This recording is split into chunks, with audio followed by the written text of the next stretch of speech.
우리 49살에 은퇴해갖고 우리 뭐 할 거냐. 야, 내가 그랬어. 야, 우리 은퇴하면은 신부 카페 하자.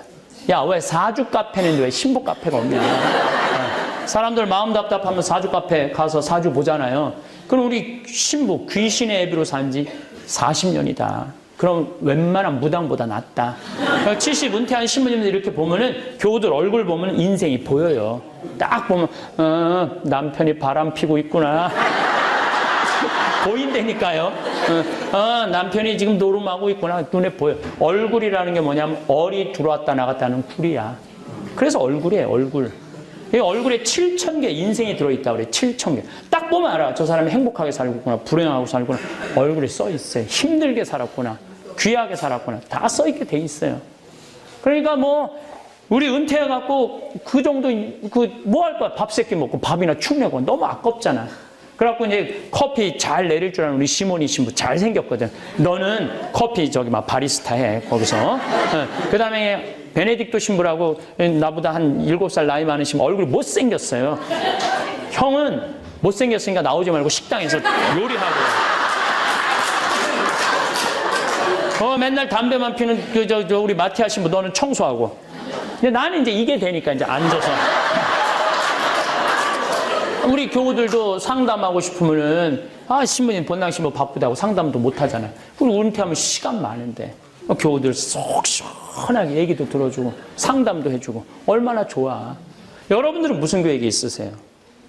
지금 60살 사시는 분들은 100살까지 삽니다. 분명히 100살까지 살아요. 50살 되신 분들은 110살까지 살아요. 40살 되신 분들은 120살까지 살게 돼 있어요. 제가 20년 전에 이제 100살 시대가 옵니다라고 얘기했을 때 많은 사람들이 신부님 내 별명 따라 뻥까지 마세요. 그랬어요. 자식들한테 돈 다 줘버리고 자기는 늙어서 정작 늙은 시간이 짧으면 짧을수록 고통이 덜한데 죽어요 안 죽어요? 안 죽는 거예요. 60살서부터 100살까지 40년 50년을 돈 없이 살라고 그러니까 너무 세는 게 하루 종일 안 웃어. 근데 누가 웃긴 얘기하면은 이게 웃긴 웃어야 되는데 어떻게 웃는지를 까먹는 거예요. 썩은 미소가 나오는 썩은 미소. 여러분들 나이 먹으면 눈두덩 쳐져요 안 쳐져요? 눈가 쳐지고 볼 쳐지고 입가 쳐지고 머리 하얗고 이마에 쭈글쭈글하고 하루 종일 안 웃고 있으면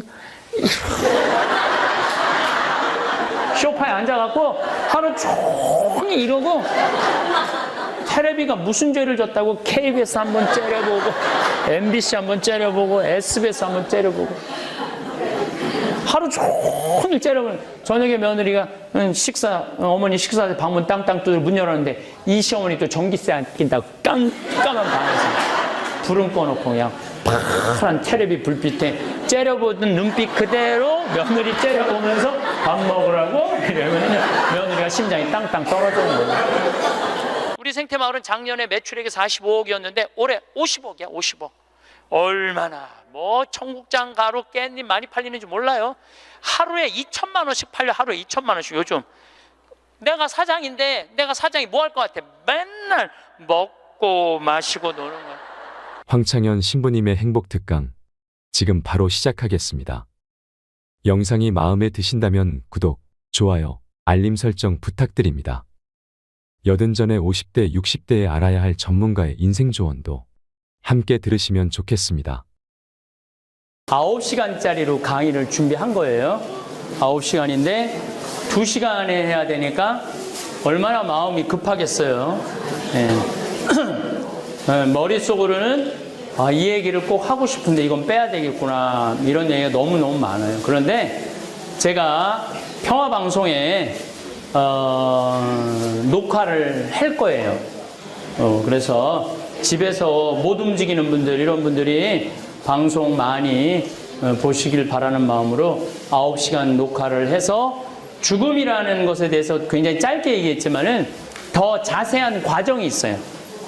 죽기 전에 과정, 뭐 이런 과정들이 있는데, 여러분들 그런 걸 잘 평화방송을 통해서 보시면서, 죽음을 무서워하지 않았으면 좋겠어요. 어떤 요즘 암 환자들이 제 강의를 듣고 그런 얘기 참 많이 하는 분들이 많아요. 신부님, 저 요즘 죽음에 대해서 굉장히 공포스럽게 생각을 했는데 죽음을 조금 편안하게 받아들일 수 있게 해주셔서 너무너무 감사하다고 죽음을 너무 밀어내려고만 그랬는데 어떻게 보면 죽음도 삶의 일부라는 생각 요즘 많이 든다고. 죽음도 삶의 일부죠. 밀어낸다고 될 일이 아니에요. 밀어낸다고 미뤄지는 게 아니에요. 죽음이라는 거는 다가올 때는 어느 누구도 거부할 수 없는 게 죽음이죠. 그러면은 잘 죽으려면 잘 살아야 돼요. 잘 사는 사람이 잘 죽을 수 있어요. 유병원이 같은 경우는 잘 살지 못했기 때문에 죽을 때도 그렇게 비참하게 죽은 거예요.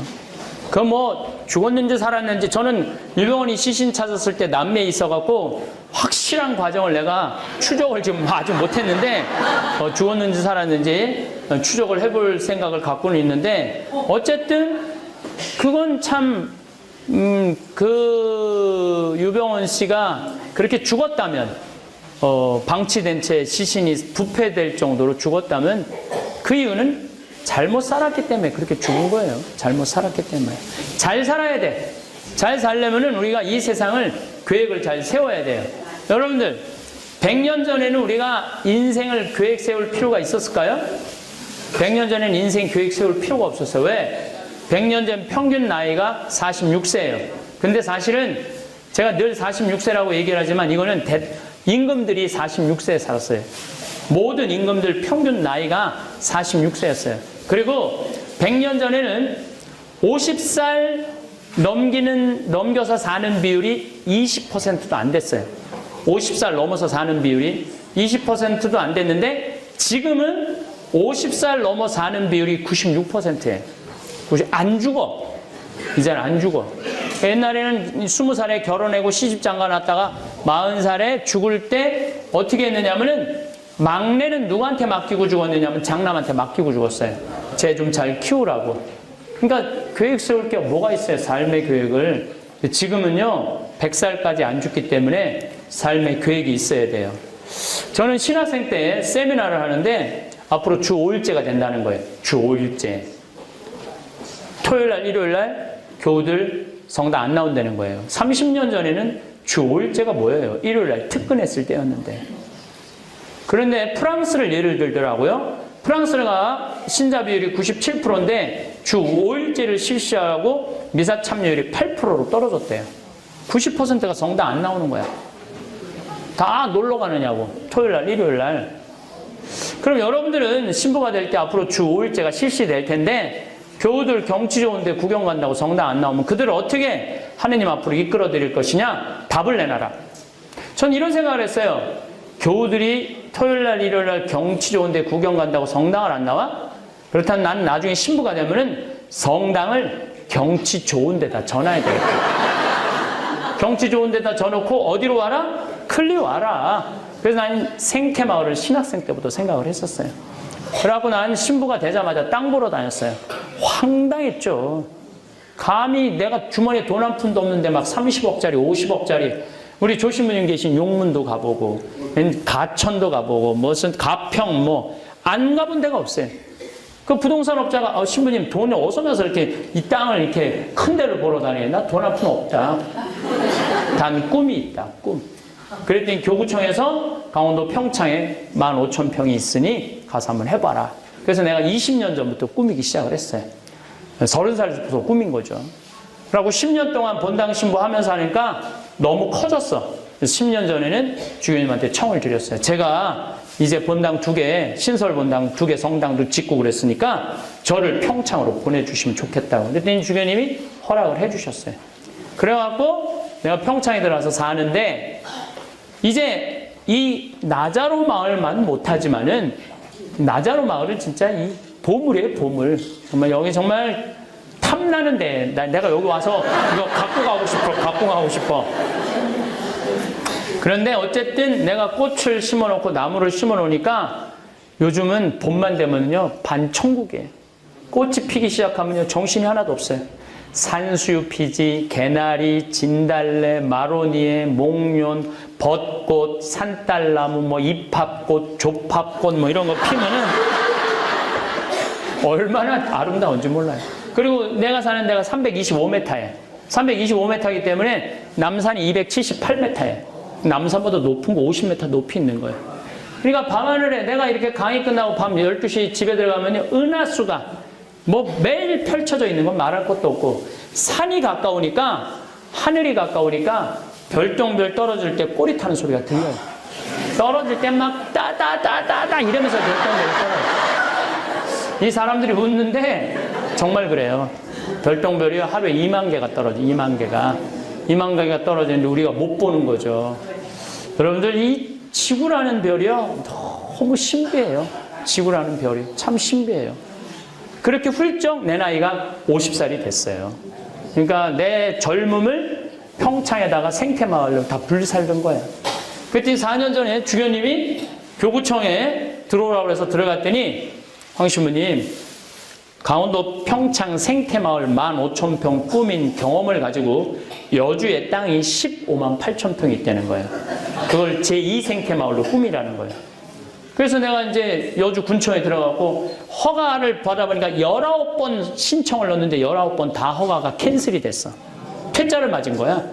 그래갖고 담당 공무원한테 물어봤죠. 이거 어떻게 된 거냐? 왜 허가가 안 나오냐? 자기네들은 죽었다 깨어나도 허가를 할 수가 없대. 왜 그러냐? 그러니까 여기는 팔당 그 한강 수질 대책 지구이기 때문에 절대 그렇게 큰 건물을 허가를 해줄 수가 없다는 거예요. 그럼 어떻게 하면 허가를 취할 수 있냐니까 일단은 국회에 가서 해결을 해야 된다는 거예요. 우리 전재희 그 국회의원님도 계셨지만은 해야 된다는 거예요. 그래서 쫓아갔죠, 여의도에. 여의도에 쫓아 올라가고 그 이제 우리 지역구 국회의원을 만났어요. 예. 그래서 그 얘기를 듣더니 심히 거기는 안 되는 데입니다. 그러더라고요. 내가 안 되니까 여기 왔지. 왜 되면 너는 왜 왔겠냐. 안 되니까 왔지. 되니까 왜 왔겠냐. 나 요즘 뭐 건물 뭐 전부 다 먹고 노는 것만 하는데 나는 여기에 국민들이 쉴 수 있는 정신적인 휴양 공간을 하고 싶다. 평창에만 해도 5만 명이 오는데 여기는 10만 명이 온다. 프랑스의 떼제라는 곳은 일주일에 3천 명씩 온다. 그래서 사람들이 거기서 정신적인 리트리트가 된다. 예? 레크레이션이 된다. 우리는 그런 공간이 너무 없다. 근데 거기 아주 교통 요지도 좋은데 해줬으면 좋겠다. 제가 이렇게 얘기를 했어요. 그랬더니 그분이 마침 또 우리 천주교 신자들 착하잖아요. 신부가 막 소리 지르면 일단 뭐 국회의원이라도 일단은 뭐 들어주려고 그러잖아요. 아, 신부님 그럼 한번 그 해당 군수님하고 얘기를 해보겠다고. 일주일에 연락이 왔어요. 아, 신부님 우리들이 거기에 후원해 주기로 적극 지지해 주기로 지원해 주기로 결정을 했다는 거예요. 그걸로 끝나는 게 아니에요. 이제 그 다음 기관은 이제 경기도청이 이제 허가 기관이에요. 근데 마침 내가 경기도에 강의 갈 일이 있었어요. 거기 경기도 지역 국회의원들하고 기관장들하고 도지사 뭐 시장들한테 강의를 하는데 나는 뭐 그걸 몰랐는데 강의가 끝났는데 조찬 강의가 끝났는데 그 도지사님이 그런 얘기를 하더라고요. 신부님 자기가 3년 동안 있으면서 조찬 강의에 끝날 때까지 한 명도 안 일어나는 게 신부님이 처음이라는 거예요. 내 노래는 강사들을 다 불러댔는데 다 중간에 가드는 신부님 끝까지 앉아있더라는 거야. 신부님 너무너무 감사하다는 거예요. 우리한테 이렇게 좋은 말 해줘서. 신부님 필요한 거 있으면 다 해주겠다고. 나 필요한 거 있다. 나 여주에 생태마을 하는데 그거 좀 허가 좀 받게 해달라. 그랬더니 지원해주겠다고. 경기도청이 한순간에 끝났어. 나는 이제 그러면 끝나는 줄 알았더니 그거보다 더 어려운 데가 하나 있더라고. 한강유역관리청. 아무리 허가가 나도 거기서 노하면 안 되는 거예요. 그래서 이제 찾아갔죠. 찾아갔더니 여자야 또 판시관이. 5급 공무원인가 그런데 여자야 여자. 이 남자들은 이렇게 찌르고 저렇게 찌르면 그냥 서로 그냥 어떻게 되는데 여자는 한번 또 청렴한 여자들은요 안 돼요 이게.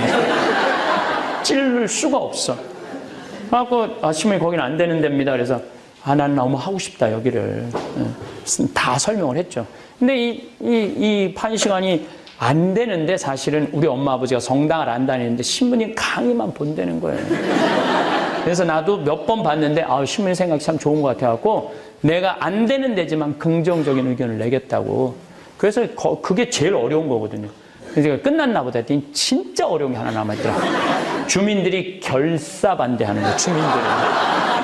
그게 제일 어려운 거예요. 주민들 결사 반대. 자기네들 이렇게 큰 거 들어오는 거, 뭐, 골프장 들어왔는데 막 물난리 나고 그래서 안 된다고. 그래서 이제 주민회관에서 만났어. 눈에 그냥 기운이 꽉 찼더라고. 결사반대 기운이 꽉 찼더라고. 네. 그래서 얘기 좀 해보자. 그래서 얘기를 해라. 그래갖고 이제 얘기를 들었죠.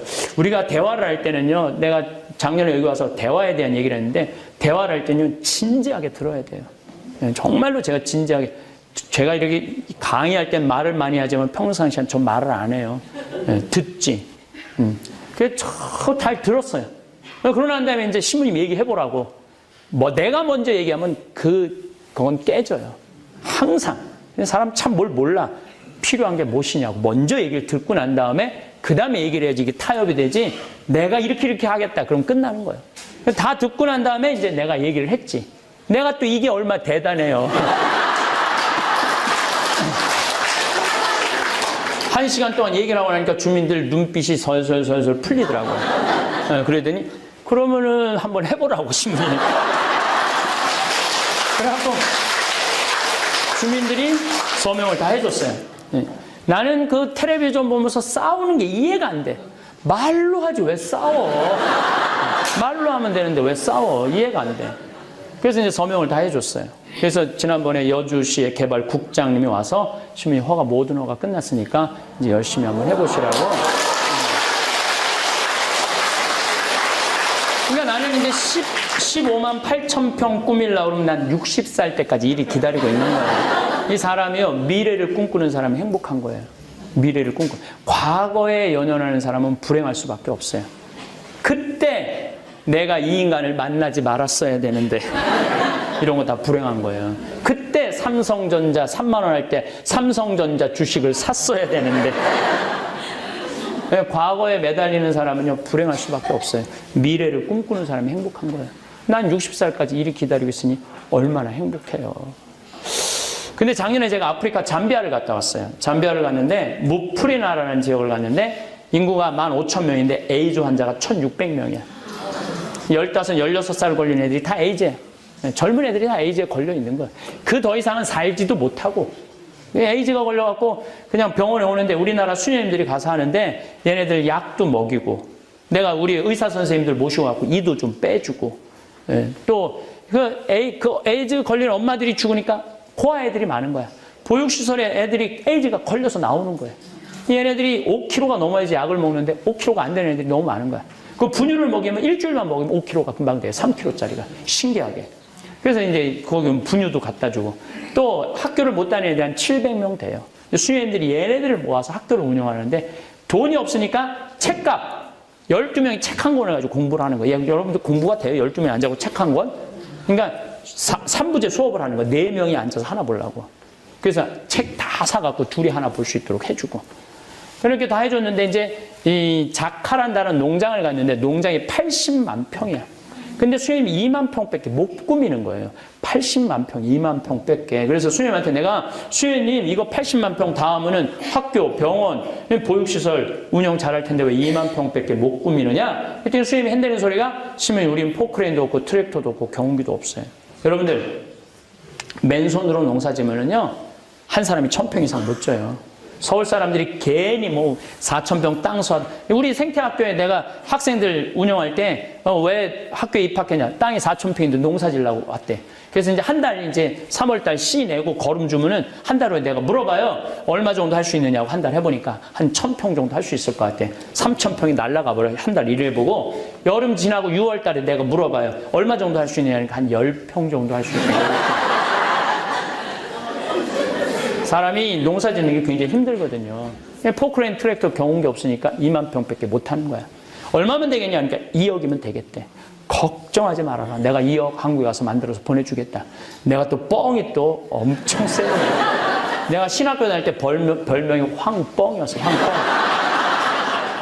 근데 한국에 돌아와갖고 내가 강의 때 몇 번 얘기했어요. 여러분들 어려운 이웃 도와주는 거 내가 10,000원, 20,000원 도와주는 거 갖고 어려운 이웃 도와줬다고 말하지 말아라. 적어도 내 재산이 5억이라면 5천은 도와야 된다. 내 재산의 10분의 1은 내 거 아니다. 그건 하느님 건데 하느님이 못 받아먹고 가난한 이웃이 받아먹는 거다. 근데 나는 5천만 원 필요 없다. 그저 1,000만 원씩 20명만 나를 도와주면은 내가 정말 아프리카에서 멋있는 일을 할 수 있을 것 같다. 이렇게 얘기를 했더니 절에 다니는 분들, 교회, 이건 정말 거짓말이 아니야. 절에 다니는 분, 교회 다니는 분들이 제일 먼저 돈을 보내준 거예요. 그 다음에 이제 성당 다니는 분들이 돈을 보내는 거예요. 성당 다니는 3개월 만에 2억이 들어왔어요. 3개월 만에. 난 너무 놀랐어요. 우리나라 사람들이 이렇게 손이 큰지 너무 놀랐어요. 3개월 만에 2억이 들어왔어요. 근데 내가 2억 들어온지 모르고 계속 전화를 하는 거, 돈 보내주겠다고. 그래서 내가 전화 받아갖고 이제 2억이 들어왔으니까 그만 보내셔도 된다고 이렇게 말을 할 수가 있어야지 돈을 보내준다는데. 계속 받았지. 계속 받았더니 어제 이제 전주에 갔는데도 누가 1,000만 원을 또 줬어. 그러니까 어제까지 해서 7억이 딱 들어왔어요. 7억 어제까지 해서. 저는 그 7억을 받아보니까 아, 인간이 이래서 간사하구나 생각이 바뀌더라고요. 그래서 난 복지시설을 운영하는 사람들, 그 돈 떼어먹는 사람들이 이해가 되더라니까요. 아, 이래서 떼어먹는구나 얘네들이. 그래서 어쨌든 포크레인 트랙터 경운기 사주기로 했으니 나갔어요. 근데 나는 공투를 사주려고 나갔어요. 그리고 내가 제일 잘하는 포크레인이 공투예요. 저는 포크레인 잘하거든요. 근데 큰 건 내가 가서 하려고 마음을 먹었었으니까. 근데 수현님 말을 바꾸는 거 공투 갖고는 안 된다는 거예요. 왜? 그랬더니 그 80만 평의 개미들이 집을 짓는데 그걸 개미산이라고 그래요. 근데 개미가 100년 동안 집을 짓는 거야. 집을 지으면 이 제대보다 훨씬 크게 져요. 얼마나 단단하냐면 얘네들이 집을 얼마나 단단하게 짓느냐면 장정 둘이서 곡괭이로 한 달을 뽀개도 못 뽀개. 집 하나를. 근데 그게 2,000개가 있는 거야. 그냥 포크레인으로 바가지를 박으면 포크레인이 넘어진다 이거야. 그러니까 A10을 사달라는 거야. 1m 20짜리. 공투는 7천만 원인데 A10은 2억 8,700이거든요. 돈 좀 떼어먹으려고 그랬더니 떼어먹을 돈이 없어지네. 그래도 어떻게 해? A10을 샀어요. 트랙터 6천만 원짜리. 예.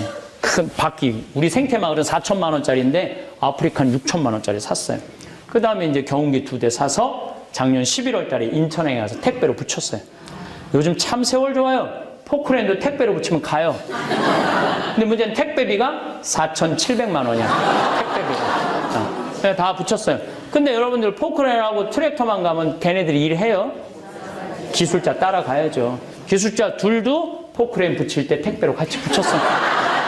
가서 일하고 와라고. 근데 기술자 둘 한 달 월급 800만 원이거든요. 1년 쓰니까 1억이 또 날아간 거예요. 점점 떼어먹을 돈이 줄어드네. 그런데 뭐 포크레인하고 트랙터만 가면 돼요. 기름값도 대줘야지. 기름값도 1억 날라갔죠. 땅 정지하는데. 그래봤자 8분의 1 정지한 거 10만 평. 겨우 한 개 1년 8억 들여서 한 개 10만 평 정지한 거예요. 근데 수녀님이 사진을 찍을 수가 없다는 거. 10만 평이 너무 넓어갖고 한 컷에 안 들어온다는 거예요. 그래갖고 여러 칸 나눠서 찍어 보냈더라고 나한테. 어쨌거나 하여튼 내가 이렇게 도와주니까 수녀님이 용기를 또 한번 내더라고. 신부님 귀향이면은 우리가 닭을 파는데 냉동고가 없다는 거예요. 요즘 이제 11월에 45도까지 올라가거든 잠비아는. 냉동고가 없으니까 1시간 이상 거리를 판매를 못하는 거예요. 3시간, 4시간. 잠비아가 넓으니까. 그러니까 귀향이면 냉동고를 좀 대주시면 안 되겠느냐. 얼마냐니까 2,200만 원이에요. 돈도 아니지 1억씩 날아가는 판에 2,200만 무슨 돈이야. 걱정하지 마라. 보내주겠다. 그래서 냉동고 2대를 보내줬어요. 그랬더니 수녀님이 너무 신난다는 거야. 한 마리도 못 팔던 닭을 한 달에 1,200마리씩 판다는 거야. 너무너무 행복하지 않아요? 그랬더니 수녀님이 또 전화했어. 신부님 문제가 생겼다는 거예요. 아, 또 무슨 문제가 생겼냐 하니까 닭을 너무 많이 팔다 보니까 닭장이 모자라요. 닭장. 닭장 줘달래, 닭장. 얼마냐? 그러니까 1억이래. 알았다. 내 닭장 줘주겠다. 그래서 이제 작년에 이제 공구리, 뭐 벽돌, 기계까지 싹 보내서 이번 여름에 대학생 아이들 20명 자원봉사자 데리고 가서 밥 해주는 봉사인 자매님도 좀 와 있는데, 예, 아줌마 셋 밥 해주는 아줌마 봉사 자원하는 분들 다 모시고 와서 이번에 져주고 왔어요.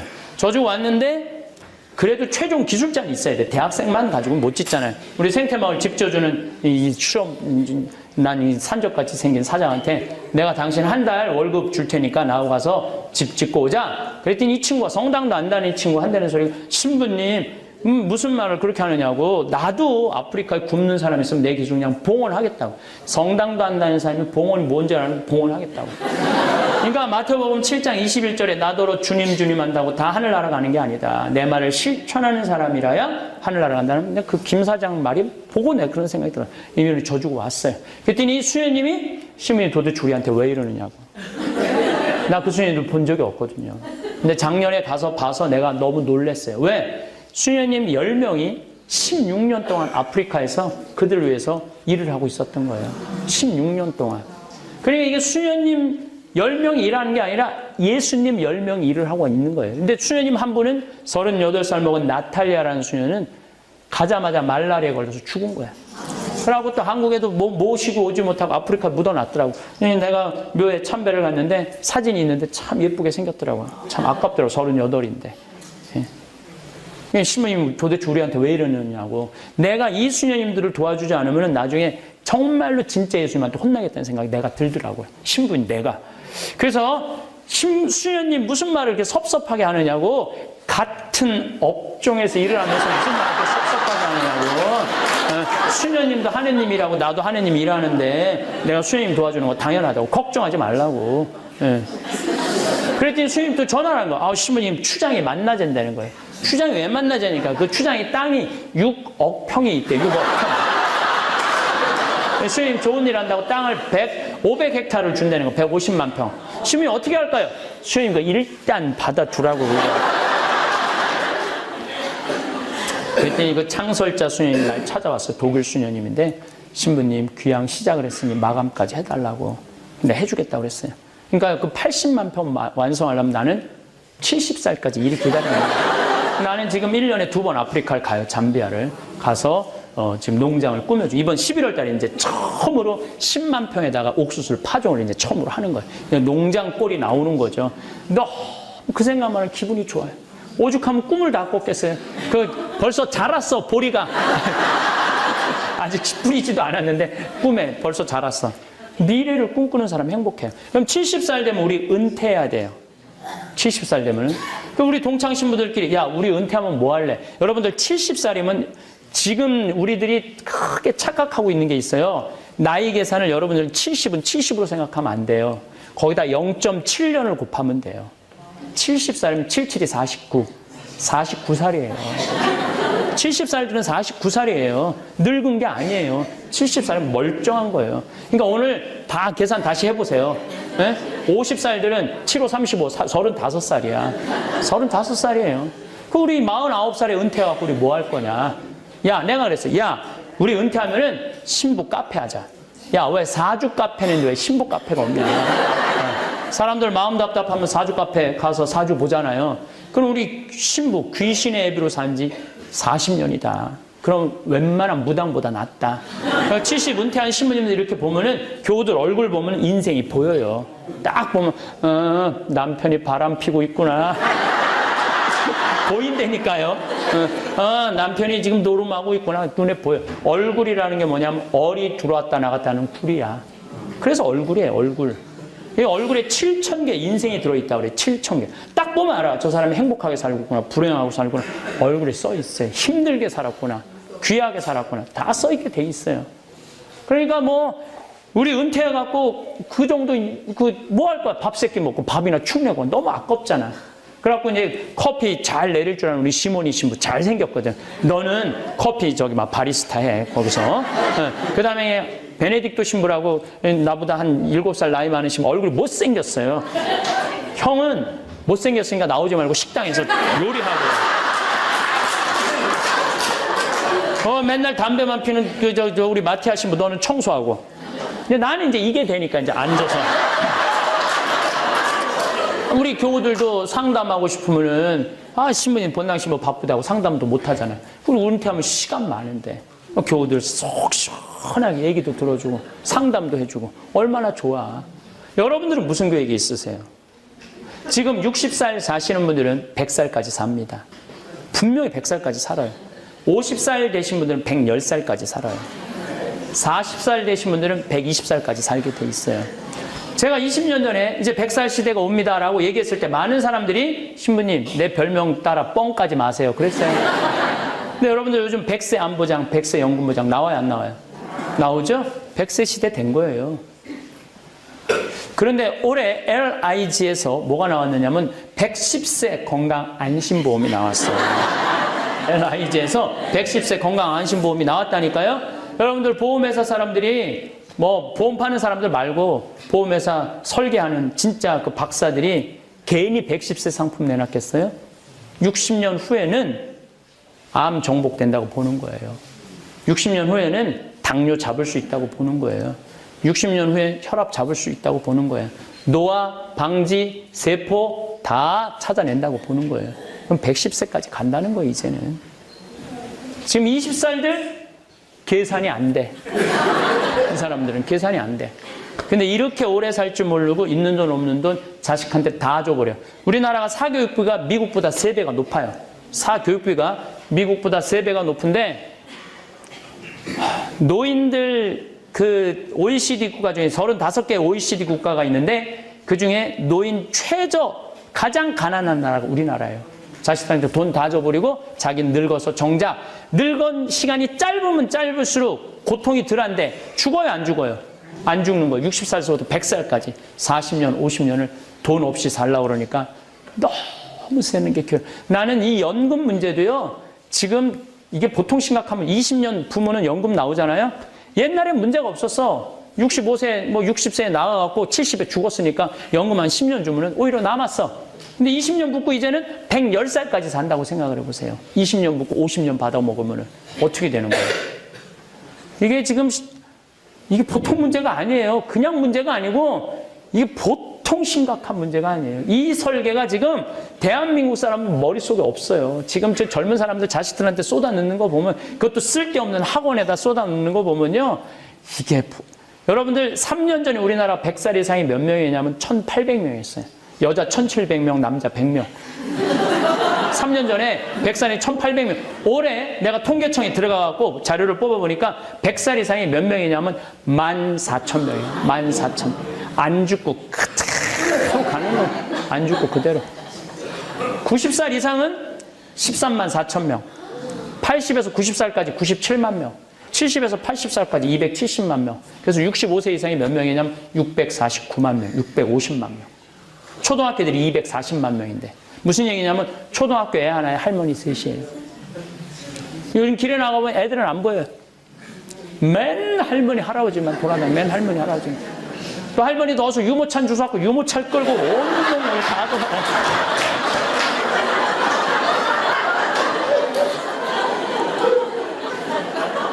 근데 여러분들 나이가 70이 넘으면 뭐가 들어오냐면 무기력증이 들어와요. 사는 게 재미가 하나도 없어요. 왜? 만나는 사람이 있어야지. 돈이 있어갖고 나가 돌아다니지. 그렇지 않겠어요? 만나는 사람도 없고. 뭐 부부가 같이 한 집에서 살아도 신혼 때나 깨가 쏟아지는 거지. 70에 무슨 깨가 쏟아져. 남편이 지나가면은 투명인간이 지나가나 보다. 이렇게 생각을 하지. 그게 무슨 남편이에요. 투명인간이 지나가나 보다. 그러니까 하루 종일 웃을 일이 없는 거예요. 자식이 우리 어머니가 그래요. 딸 환갑을 본다는 거예요. 환갑된 딸이 와서 놀아줄 거예요. 아들이 와서 놀아줄 거예요. 말할 것도 없고 손자들이 놀아줄 거예요. 하루 종일 집에 혼자 있는 거예요. 하루 종일 혼자 있으니까 하루 종일 한 번도 안 웃는 거예요. 하루 종일 안 웃어. 근데 누가 웃긴 얘기하면은 이게 웃긴 웃어야 되는데 어떻게 웃는지를 까먹는 거예요. 썩은 미소가 나오는 썩은 미소. 여러분들 나이 먹으면 눈두덩 쳐져요, 안 쳐져요? 눈가 쳐지고 볼 쳐지고 입가 쳐지고 머리 하얗고 이마에 쭈글쭈글하고 하루 종일 안 웃고 있으면 소파에 앉아갖고 하루 종일 이러고 텔레비가 무슨 죄를 졌다고 KBS 한번 째려보고 MBC 한번 째려보고 SBS 한번 째려보고 하루 종일 째려보고 저녁에 며느리가 어머니 식사 방문 땅땅 두드려 문 열었는데 이 시어머니 또 전기세 안 낀다고 깜깜한 방에서 불은 꺼놓고 그냥 파란 텔레비 불빛에 째려보던 눈빛 그대로 며느리 째려보면서 밥 먹으라고 이러면요 며느리가 심장이 땅땅 떨어지는 거예요. 사람은요 눈꼬리가 올라가지 이뻐, 입꼬리가 올라가지 이뻐요. 젊은 사람 그래서 웃을 때 보면 얼마나 이뻐요. 눈꼬리 쫙 올라, 입꼬리 올라가고. 내가 요즘 강의 다니면 젊은 사람들이 많이 나와요. 교황님 덕분에. 근데 나오면 정말 이뻐요. 또 그냥 나한테 강의 들으러 온다고 또 화장을 해도 연필로 막 위로 이렇게 막.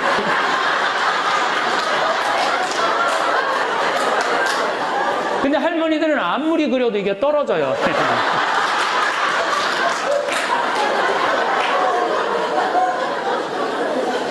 웃지도 않지. 재미난 일도 없지. 그래서 저는 나이 먹어서 해만 뜨면 집을 나가라는 거예요. 해만 뜨면 집에 있으면 안 돼요. 무조건 집을 나가야 돼.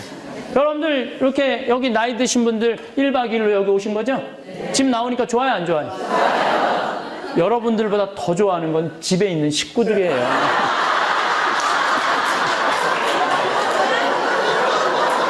이렇게 가끔씩 하루에 한 이틀 정도 사라져 주는 게 예의예요.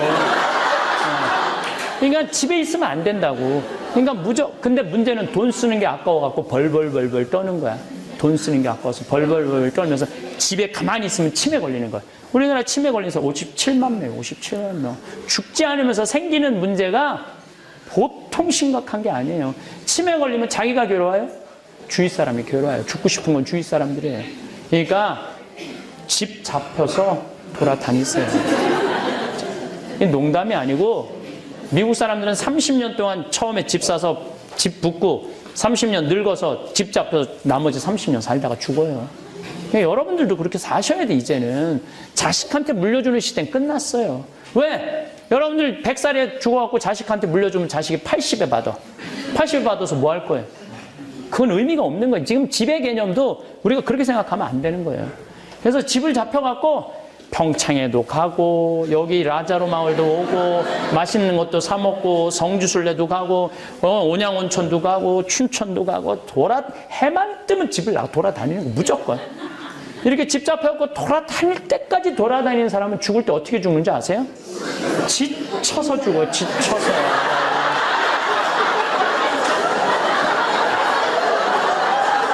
죽을 때 지쳐서 죽어야 돼. 그냥 한 90살에 도저히 힘들어서 더 이상 못 돌아다니겠다. 나 갈랜다. 그러고 죽어야 된다니까요.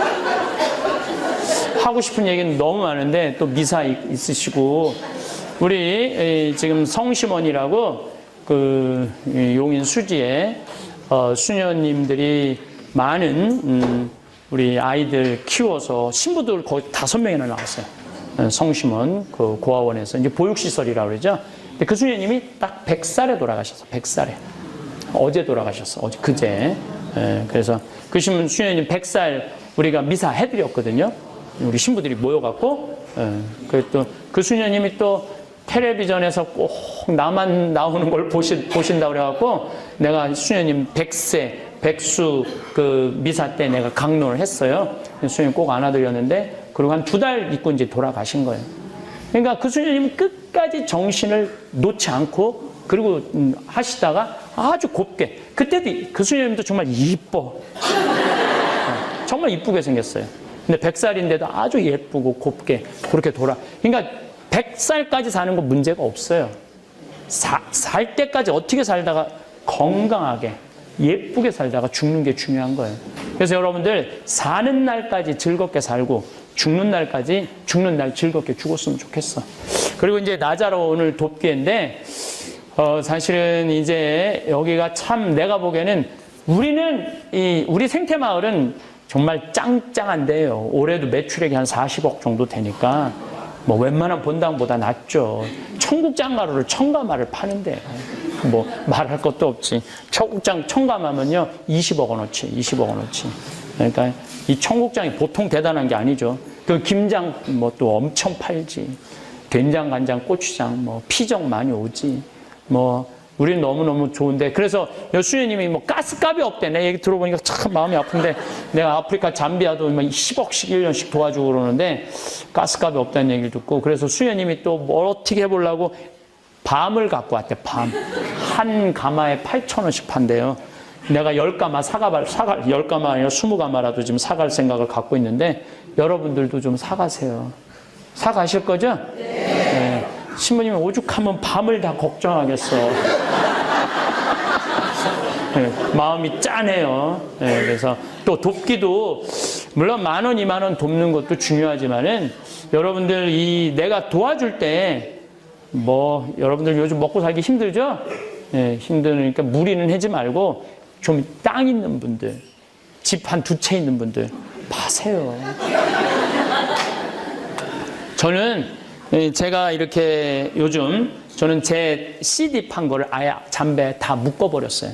그래서 책 CD 판 거를 지금 잠배에 보는 게 한 5천만 원 정도 돼요. 제 개인적인 봉헌이 5천만 원 정도 되는데 전 너무 행복해요. 그 잠배아를 생각하면 기분이 너무 좋아요. 그래서 이번에 저 책 한 권을 또 낼 건데 그건 아예 거기다 묶어버릴까 지금 생각 중이에요. 그래서 귀양 밀어줄 때는요, 어설프게 밀어주면 그 도와주는 게 아니야. 그래서 지금까지 거기 들어간 돈이 한 8억 되는데 30억까지는 거기다 쏟아 넣어야지 농장 꼴이 갖춰질 것 같아요. 근데 전 기뻐요. 아, 죽을 때 내가 그 잠비아 생각하면서 웃으면서 죽을 수 있을 것 같아갖고. 그래서 여러분들도 귀양 나저로 마을 돕기 시작을 하셨으니까 이제 몇 년만 더 하면 돼. 여기 있는 분들 한 47분이니까 조금 있으면 다 죽어요. 이분들. 몇 년만 하면 이게 하늘나라에 보아 쌓는 일이니까 이 슬기로운 처녀처럼 기름 종지에 기름 많던 우리 조 신부님은 제가 우리 조원동 성당 내 신학생 때 보자 신부님인데 그때만 해도 정말 광채가 났어요. 너무 잘생겨갖고 근데 이렇게 머리에 벌써 하얀 게 세월이 이렇게 이제 20년 30년이 흐른 거죠. 예, 우리 사제들이 하느님 나라를 위해서 열심히 일할 때 여러분들도 함께 많이 해주시기를 부탁을 드리겠습니다. 감사합니다.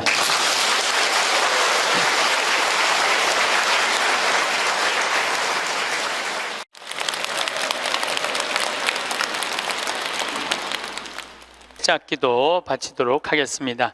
성부와 성자와 성령의 이름으로. 사는 게 힘들다고 말한다고 해서 내가 행복하지 않다는 뜻은 아닙니다.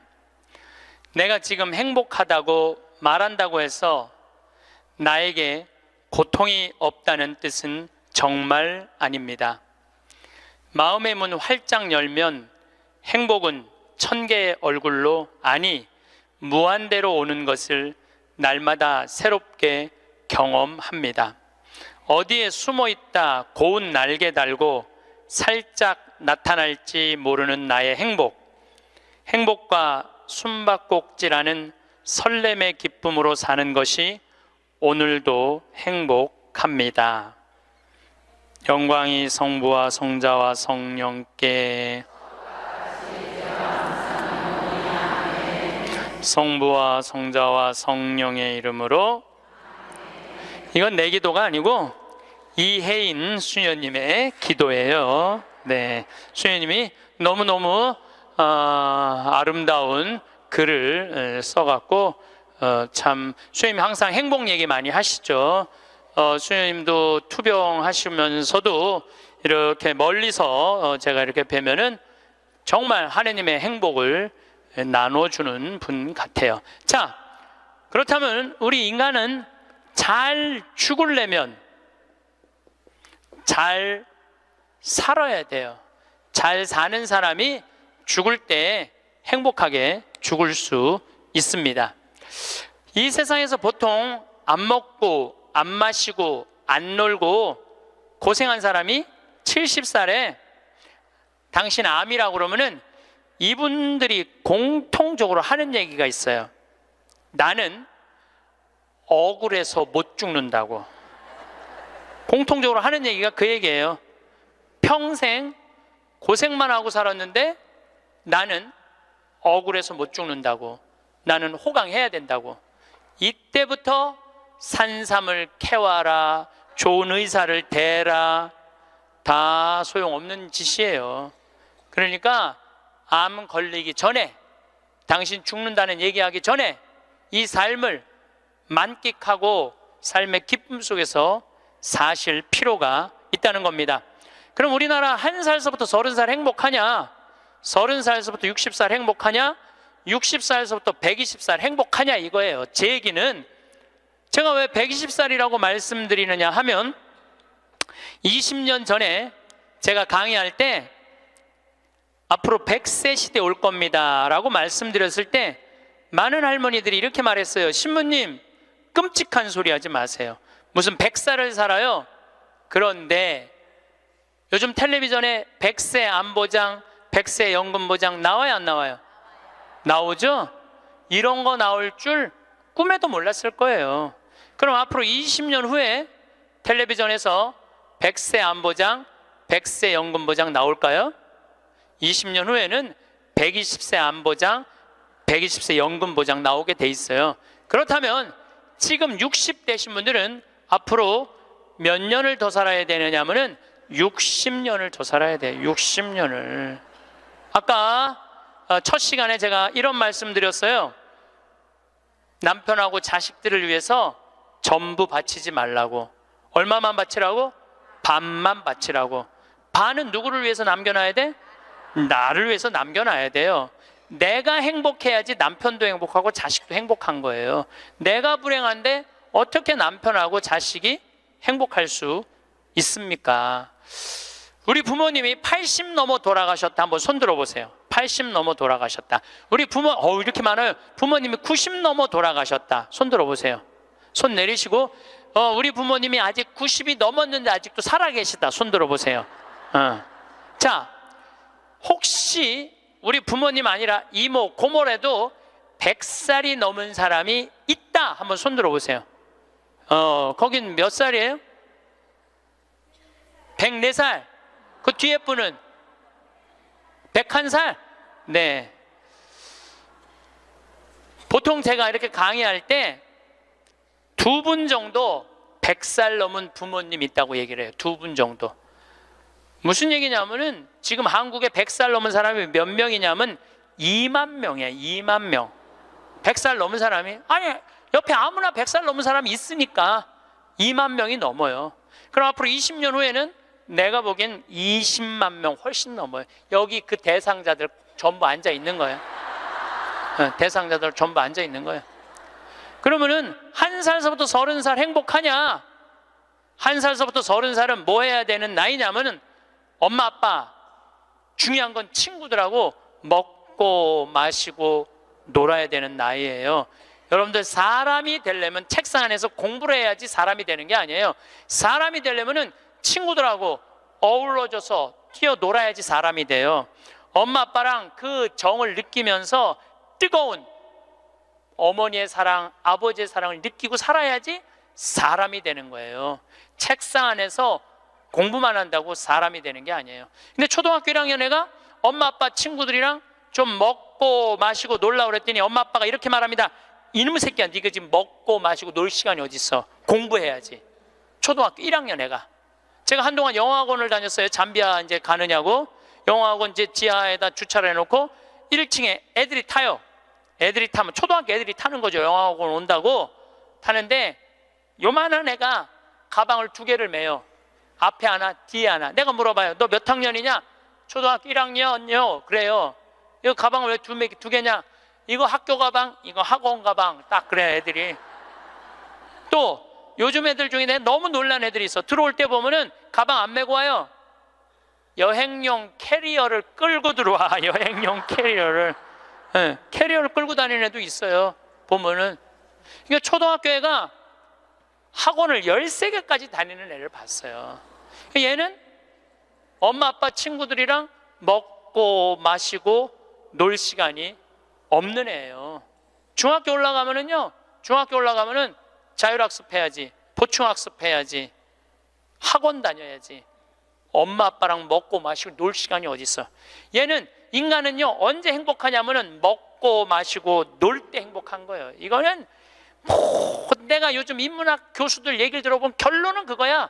근데 너는 나중에 행복해. 넌 지금 나중에 행복하려면 지금 먹고 마시고 놀지 말어. 그래갖고 먹고 마시고 놀지 못하게 해요. 그럼 너 서울대학 가서 먹고 마시고 놀아. 그럼 우리나라 서울대학 가는 애들은, 공부하는 애들의 0.5%만 서울대학을 가요. 99%는 서울대학 못 가요. 99%는 가지도 못할 서울대학 때문에 20년 인생을 다 날려버리는 거예요. 얘네들은 먹고 마시고 놀지 못하는 거예요. 그래서 얘네들 안에 뭐가 없느냐면 기쁨이 없어요. 얘네들 안에 뭐가 없느냐면 행복이 없어요. 친구가 있어야지 사람은 행복한 거예요. 우리나라 요즘 대통령 참 처지가 아주 애처롭게 됐죠. 이유가 뭐예요? 친구가 없어서 그런 거예요. 대통령에서 쭉 자랐고 결국은 자라고 난 다음에도 가까이 할 수가 없었던 여건이에요. 친구가 없는 사람은 판단력이 떨어지게 돼 있어요. 친구가 없는 사람은 정보가 취약할 수밖에 없어요. 그 부모로부터 받은 후광 외에는 아무것도 없었던 거예요. 지금 와서 보니까. 여러분들 자식들도 정말로 답답하게 키우고 싶으면 계속 학원 보내면 돼요. 예. 그러면은 우리 대통령 같은 모습으로 나중에 변할 거예요. 그러니까 제일 중요한 거는 먹고 마시고 노는 거예요. 그럼 얘가 30년 동안 30살 이후부터 너 행복해야 돼. 그 30살부터 얘가 삼성에 취직해갖고 행복할 수 있다고 생각하세요? 우리말에 이런 말이 있어요. 먹어본 놈이 먹고 놀아본 놈이 논다고. 먹고 마시고 노는 것도 아무나 먹고 마시고 노는 게 아니에요. 먹고 마시고 놀 줄 모르면은 얘는 나중에도 행복할 수가 없어요. 나는 직원들한테도 나중에 잘 안 해줘요. 언제 잘해줘? 지금 잘해줘. 지금 잘해주려면 지금 잘해줘. 예.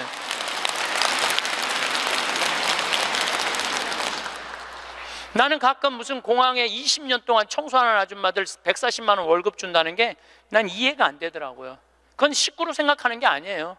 우리 집에 와서 일하면은 내 식구인데 적어도 우리 집에서 일을 하면서 인간의 품위는 유지하고 살아야 될 거 아니에요. 그러니까 대우를 잘해줘요. 그런데 저는 학벌을 참 싫어해. 내가 아주 공개적으로 강의 때 얘기하잖아요. 난 서울대학 싫어한다고. 싫어해요. 저는 내가 서울대학 1년에 한 번씩 특강 꼭 가지만 그래도 싫어해요. 그래도 싫어해요. 예. 그래서 우리는 학벌을 따지지 않아. 직원 채용할 때 서울대학을 나왔든 유학을 갔다 왔든 이대를 나오든 연대를 나오든 일반 대학을 나오든 중학교를 나오든 고등학교를 나오든 초등학교를 나오든 첫 월급은 똑같아. 다 210만 원이에요. 아무리 잘났어도 210만 원, 아무리 못났어도 210만 원. 거기서부터 내가 평가하겠다는 거예요. 그리고 왜 내가 학벌을 따지지 않느냐 하면은 매주 띄우는데 뭐하러 서울대 졸업장이 필요해? 매주만 잘 띄우면 되지. 그렇지 않아요? 아니 매주가 서울대생만 보면 나 잘 떠야 되겠다 이래요? 나는 행복한 사람이 매주도 잘 띄우더라고 보니까. 이번에 우리 생태마을에서 깻잎을 4.5톤을 땄어요. 깻잎 장아찌 하려고 4.5톤 어마어마하게 땄어요. 그런데 깻잎 따는데 뭐하러 그놈의 2대 졸업장이 필요해? 그냥 그 2대가 뭐라고 그 온 나라를 뒤집어가면서 2대 집어넣어갖고 참 웃기지도. 우리는 깻잎 따는데 2대 졸업자 필요 없어. 뭐만 잘하면 돼? 깻잎만 잘 따면 돼. 깻잎만. 그런데 우리 생태마을에 이렇게 대우가 좋고 나는 나름대로 어제도 제가 새벽에 부모님하고 좀 어디를 좀 갈 일이 있어갖고 새벽 4시에 집을 나오는데 별이 이게 여러분들하고 같이 나누고 싶어. 근데 새벽 4시에 평창에 있어야 돼. 그 시간에 얼마나 영롱하고 아름다운지 참 좋아요. 너무너무 행복한 곳이에요 우리 생태마을. 그런데 우리 생태마을에 누가 남아서 일을 하느냐 가만히 봤더니 이제까지 200명도 더 왔다 가고 이력서도 이렇게 쌓여 있어요. 취직하겠다고. 근데 결국은 어떤 사람이 남아있느냐 하면은 부모님하고 친구들하고 어렸을 때 먹고 마시고 논 애들이 남아서 일하더라고요. 간혹 저한테 신부님 우리 애가 우울증이에요. 우리 애가 왕따 당했어요. 우리 애가 컴퓨터 중독이에요. 우리 애가 알코올 중독이에요. 신부님 사람 하나 살리는 셈 치고 우리 애 좀 받아주세요. 내가 또 마음이 약하니까 받아줘요. 받아주면은 3개월 이상을 못 버텨요. 본인이 그런다고 생태마을의 환경이 아무리 좋아도 그렇게 내가 아까 얘기했죠. 먹어본 놈이 먹고 놀아본 놈이 노는 거라고. 어렸을 때 불행하게 자란 애들은요 그 공동체 안에서 직장생활 못해요. 아니 KBS에서도 실험을 했잖아요. IQ 좋은 애, 성적 좋은 애, 생활기록부 좋은 애, 이거 쉽게 말하면 먹고 마시고 노는 애. 초등학교 6학년 때 요 성적표를 가지고 30년 후에 추적을 해봤어요. 누가 행복하게 사나? 그랬더니 IQ 좋은 애도 아니고 성적 좋은 애도 아니고 뭐 좋은 애야? 생활기록부 좋은 애, 먹고 마시고 노는 애들이요 결국은 잘 살더라 이거예요. 결국은. 그러니까 여러분들 자식들한테 너 공부 잘해야지 행복하다는 얘기는 틀린 얘기예요. 이 얘기가 핀란드에서는 이미 결론이 난 거예요. 핀란드는 초등학교 입학 조건이 뭔지 아세요? 잘 노는 애. 잘 노는 애가 입학 조건이에요. 입학 그에 이제 학생들 뽑으려고 전부 다 애들이 와 있잖아요. 근데 놀이시설을 딱 놀게 해요. 근데 한 애가 안 놀아. 그럼 부모 불러갖고 뭐라고 그러는지 알아요? 얘 유치원에 다시 보내라고. 왜 우리 애가 유치원에 가? 얘는 지금 노는 법을 모른다고. 놀아야지 사람이 되는 거예요. 놀아야지. 근데 우리는 먹고 마시고 노는 일을 아주 우습게 보는 거예요. 우리나라가 독일보다 4개월을 일을 더 해요. 4개월을 일을 더 하고 미국보다 3개월을 더 일을 해요.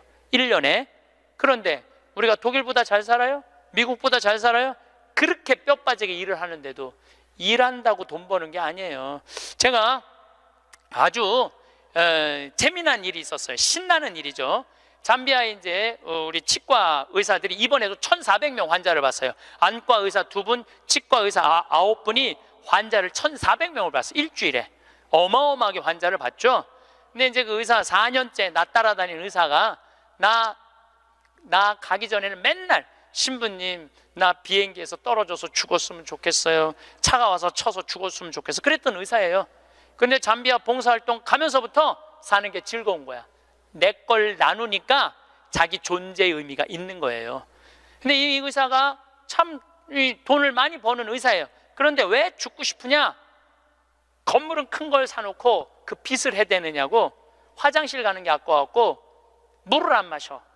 오줌 누는 시간이 아까웠고 진료 시간이. 그러니까 사는 게 즐겁지 않은 거죠. 여러분들 인생에 정말 힘든 게 뭔지 아세요? 확장 이전이에요. 여러분들 괜히 아파트 20평에서 40평 넓혀가는 거, 장사 잘 되는 가게 10평에서 40평 넓혀가는 거 다 고통의 시작이야. 그냥 있는 데서 살아요. 뭐하러 확장 이전을 해. 행복하지 않았던 거야. 근데 잠비아를 떠나면서부터 사는 게 즐겁기 시작한 거예요. 그리고 내가 얘기했어요. 인생은 화장실도 안 가고 진료하는 게 인생이 아니야. 먹고 마시고 노는 게 인생이야. 제발 먹고 마시고 놀아. 그랬더니 그때부터 먹고 마시고 놀기 시작하는 거예요.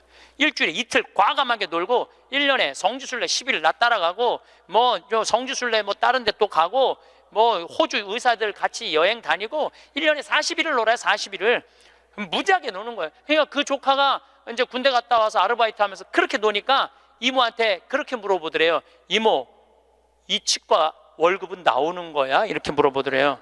그런데 내가 물어봤어요. 그렇게 먹고 마시고 놀면서 진료할 때랑 화장실도 안 가고 진료할 때랑 어느 때 돈을 더 많이 버느냐? 그랬더니 요즘이 훨씬 많이 번대요. 그리고 세무서에서 연락 왔대요. 돈이 너무 많이 벌려갖고 세무조사 나올 테니까 직원들하고 또 어디 놀러 가라고. 그래서 이제 다음 달에 어디 정동진인가 직원들 데리고 놀러 간대요. 여러분들 집에서 청승 떨고 아무것도 안 마시고 지립대 일만 한다고 돈이 벌려지는 게 아니에요. 먹고 마시고 놀 때 돈도 많이 벌리는 거예요. 우리 생태마을 요즘 다 망한다고 그러잖아요. 우리 생태마을은 작년에 매출액이 45억이었는데 올해 50억이야. 50억. 얼마나 뭐 청국장 가루 깻잎 많이 팔리는지 몰라요. 하루에 2천만 원씩 팔려. 하루에 2천만 원씩. 요즘 내가 사장인데 내가 사장이 뭐 할 것 같아? 맨날 먹고 마시고 노는 거야. 맨날 먹고 마시고 노는 거야. 직원들 줄 거 다 주고 아끼지 않아요. 줄 거 다 주고. 그리고 이제 하도 이제 우리 신자가 아니라 비신자들이 물건을 많이 사니까 이제 사업자 등록을 해서 세금도 내요. 제가 세금을 내는데 1년에 2억 정도 세금이 나가요. 많이 나가요, 세금이. 그럼 우리 국장이 신부님 세금이 너무 많이 나가는데 현금은 신고하지 않아도 된다는 거예요. 그런 게 어디 있어? 현금도 다 신고해. 현금도 다 한 푼도 빼지 말고 다 신고. 야, 내가 신부로 사는데 왜 머리 복잡하게 살아? 그냥 있는 대로 보고하고 다 살아. 내가 세금 2억 내면은 국가가 그거 갖고 어려운 사람 도와주고 나라 돌아가는 거지. 그걸 그냥 이렇게 감추고 저렇게 감추다가 내가 가끔 우리 이제 세금 다 내요. 그래서 세금이 부담스럽더라고요. 다 한 달에 거의 2천만 원씩 세금이 나가니까. 그런데 텔레비전을 보면은 그 세금 떼어먹는다고 탈세한다고 대기업 총수들이 막 마스크 쓰고 막 휠체어 막 타고 막 침대에 누워서 막 들어왔다 나갔다 하는 거 보면서 내가 텔레비 보면서 한마디 해요. 내가 뭐라고 그러냐면 내고 살지. 아유, 내가 이렇게 말해요. 내고 살면 되지. 뭘 그렇게 돈이 많은데 그걸 그냥 돈을 아낀다고 나라 돈 빼먹어가면서 어려운 사람 나눠주는 거 빼먹어가면서 세금 내는 것도 내가 보기엔 자선이에요. 세금 내는 것도 국가가 잘 집행해야 되겠지만은 뭐 K, 뭐 미르 이건 악다군이에요. 그 돈 없는 기업들한테 그 돈 뺏어가는 건 그건 악다군이 아니에요. 그 돈 갖고 직원들한테 저기 막 보너스나 주고 여행이나 보내주지. 그럼 대한민국이 밝을 텐데 요즘 국회가 참 많이 싸우죠. 지치지도 않고 싸워. 내가 보기엔 야 어떻게 뭐 김정은이 지치지도 않고 핵 시설 실험하듯이 우리나라 국회의원들도 지치지도 않고 싸워. 그런데 여소야대가 돼갖고 협치한다고? 그것도 말도 안 되는 소리예요. 우리나라 국회의원들이 안 싸우는 날은 언제 안 싸우느냐면 초등학교 교육제도가 바뀌는 거예요. 초등학교 교육제도가 노는 걸로 바뀌는 거. 여러분들 우리는 자녀들한테 행복을 가르쳐야 돼. 자녀들한테. 근데 우리는 공부를 가르치고 있어. 애들한테 이 세상에 와갖고 행복한 걸 가르쳐야 되는데 공부를 가르치고 있어요. 이거 좀 생각해봐야 될 문제예요. 나는 자식들한테 행복을 가르쳤나 공부를 가르쳤나 한번 생각해봐요. 뭘 가르쳤어요? 공부 가르치지 않았어요? 행복을 가르쳐야죠. 왜 공부를 가르쳐요? 2006년에 우리나라가 1년에 10만 명씩 조기 유학을 보냈어요. 2006년에 그때 조기 유학 분부로서요. 얘네들이 딱 10년 지났어요. 결론이 나와 있어요. 지금 조기 유학 다 실패했어요. 90%가 다 실패했어요. 그러면은 초등학교 4학년, 5학년 애가 조기 유학을 떠나. 그러면 미국에 가면은요 여권 심사대에서 막 영어로 막 물어봐요. 너 여기 왜 왔냐? 며칠 머무를 거냐? 뭐 때문에 왔느냐? 막 물어봐요. 그것도 한국말로 물어봐요? 영어로 물어봐요. 그럼 초등학교 4학년 애가 당황스러울 것 같아? 안 당황스러울 것 같아요? 당황스럽죠. 그리고 미국에 딱 가갖고 수업을 하면은요 아무리 한국에서 영어 공부 열심히 잘해도 못 알아들어요. 얼마 동안? 1년 동안 못 알아들어. 걔가 무슨 죄를 졌다고 1년 동안 말도 못 알아듣는 데서 고생을 해야 돼? 그리고 여러분들 인종차별 여러분들은 잘 모르지만은 저는 정말로 외국을 많이 다니면서 확실하게 인종차별 느껴요. 신부인 난데도 아주 농담하는 애들 많아요. 너 뭐하러 혼자 사느냐? 막 하느님이 네 뭐 애인이냐? 막 이래가면서 웃기지도 않게 인종차별해요. 걔네들이. 그럼 초등학교 4학년 애가 그 인종차별을 다 겪는 거야. 그러면 한국에서 걔한테 유학 한번 보내려고 그러면 9.11 테러 이후부터 미국은 외국인을 공립학교에 받아들이지 않아요. 다 어디에 들어가야 되냐면 사립학교에 가야 돼. 사립학교는 중학교, 고등학교 1년에 4천만 원, 5천만 원이에요. 등록금이. 1년에요. 1년에 4천만 원, 5천만 원이에요. 3년에 5천만 원이 아니고 기숙사비 3천만 원이에요. 방학이 4번인데 거기 못 있어요. 부모 없으면은 한국에 들어왔다 나갔다 해야 돼. 그러면 얘는 혼자 간 애는 계속 들어왔다 나갔다 해야 돼요. 그럼 비행기값 1,000만 원이야. 그럼 1억이 나가야 돼요. 유학 보내면은. 그럼 우리나라 대기업 연봉 1억이거든요. 1억이면은요 아버지는 아무것도 안 쓰고 얘한테 다 보내야 돼. 아버지는 아무것도 안, 아버지도 먹고 마시고 놀아야 되는 사람인데 그걸 못 하는 거예요. 그러니까 자식하고 마누라 보내면은요 더 아무것도 못 해. 그러니까 친구들도 하루 이틀 같이 놀아주는 거지. 저녁 같이 술도 못 먹자고 그래요. 내가 기러기 아빠들이랑 술 많이 먹었어. 옛날에 먹어보면 그 얘기를 하면 정말로 가슴이 아파요. 그러면은 하루 이틀 그러다가 이제 혼자 술집에 가는 거야. 혼자 술집에 뭐 장미 뭐 이런 데 가면은 그 아가씨가 아유 사장님 외로워 보여 이렇게 말하면은 내 마음을 알아주는 여자는 이 여자밖에 없구나. 그래서 뭐해? 사랑에 빠지는 거예요. 그걸 남들은 바람 핀다 그러지. 그래서 바람 피는 거예요. 혼자 외로우니까. 인간은 어쩔 수가 없거든요. 그 시간에 집에 들어가갖고 아이하고 아내하고 해주는 거 맛있게 먹고 마시고 놀았으면 그 사람 바람 안 폈을 거예요. 대기업의 부장 정도 올라갈 사람이면 열심히 산 사람이니까. 그렇죠? 그러면은 애는 학교 가갖고 언어 안 돼, 인종차별 당해. 엄마는 또 미국 가갖고 애 학교 가면은 심심하잖아요. 거기서 또 놀고 있는 또 멀쩡하게 생긴 남자하고 또 외로우시겠어요 사모님. 그러면 거기서 또 이제 또 바람 피고 아빠는 한국에서 바람 피고 엄마는 미국 가서 바람 피고 애는 인종차별 언어에 갖고 정신 우울증에 걸리고 그런 일이 벌어진다니까요. 한두 집이 아니라니까요. 뭐를 위해서 애를 유학을 보낸 거예요? 뭐를 위해서? 다 집안 풍비박산 만들어 놓고. 그러니까 애한테 공부를 가르치면 안 된다니까요. 행복을 가르쳐야 돼요. 우리가 뭐를 해서 행복한지. 그래서 10년 동안 간 애들 중에 정말로 한국에도 아니고 미국에도 아닌 애들 많아요. 이건 아무것도 아니야. 대학 졸업하고 유학을 가면요, 얘 심지라도 있어요. 대학 졸업해서 유학 가는 애들. 근데 초등학교 중학교 때 가는 애들은 심지도 없는 애들이야. 내가 한국인지 미국인지 구분도 안 되는 애들이야. 그래갖고 적응 안 되면은 중학교에 가면은 유학 온 한국 애들, 말 안 통하는, 영어 안 되는 애들끼리 모여요. 모여서 노래방 가고 한국 드라마 보고 술 먹고 담배 피고, 고등학교 올라가면 마약해요. 마약하면 또 걸리면 감옥에 갔다 왔다 하고. 정말로 이 아이의 출세를 위해서, 이 아이의 미래를 위해서 유학을 보냈는데 아버지도 바람피고 엄마도 바람피고 애는 마약하고. 이런 집이 한두 집이 아니라니까요. 너무너무 많은 거예요. 이런 집이. 성공하는 비율은 10%밖에 안 된대요. 10%밖에. 그러니까 90%는 다 망가지는 거야. 그래갖고 이제 한국에 돌아오면은 집안이 완전히 망가진 거야. 애는 집에서 나가지도 않고. 왜냐하면 유학이라는 건 갔다 왔는데 대학을 졸업한 것도 아니고 한국에서 취직되는 것도 아니고, 그러니까 아무것도 못하는 거야.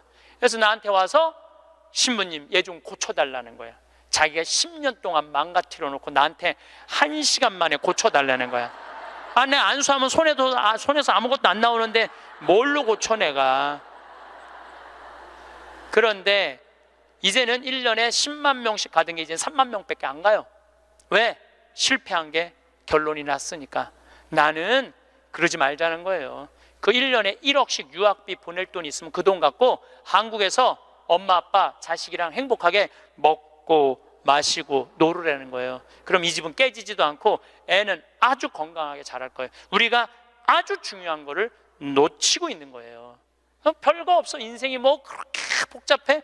그리고 여러분들 출세, 그것도 해봐야. 난 텔레비전 보면서 출세하는 거 한낱도 안 부러워요. 뭐 민정수석 무슨 수석들 지금 그게 사람 사는 거예요? 저런 모습이?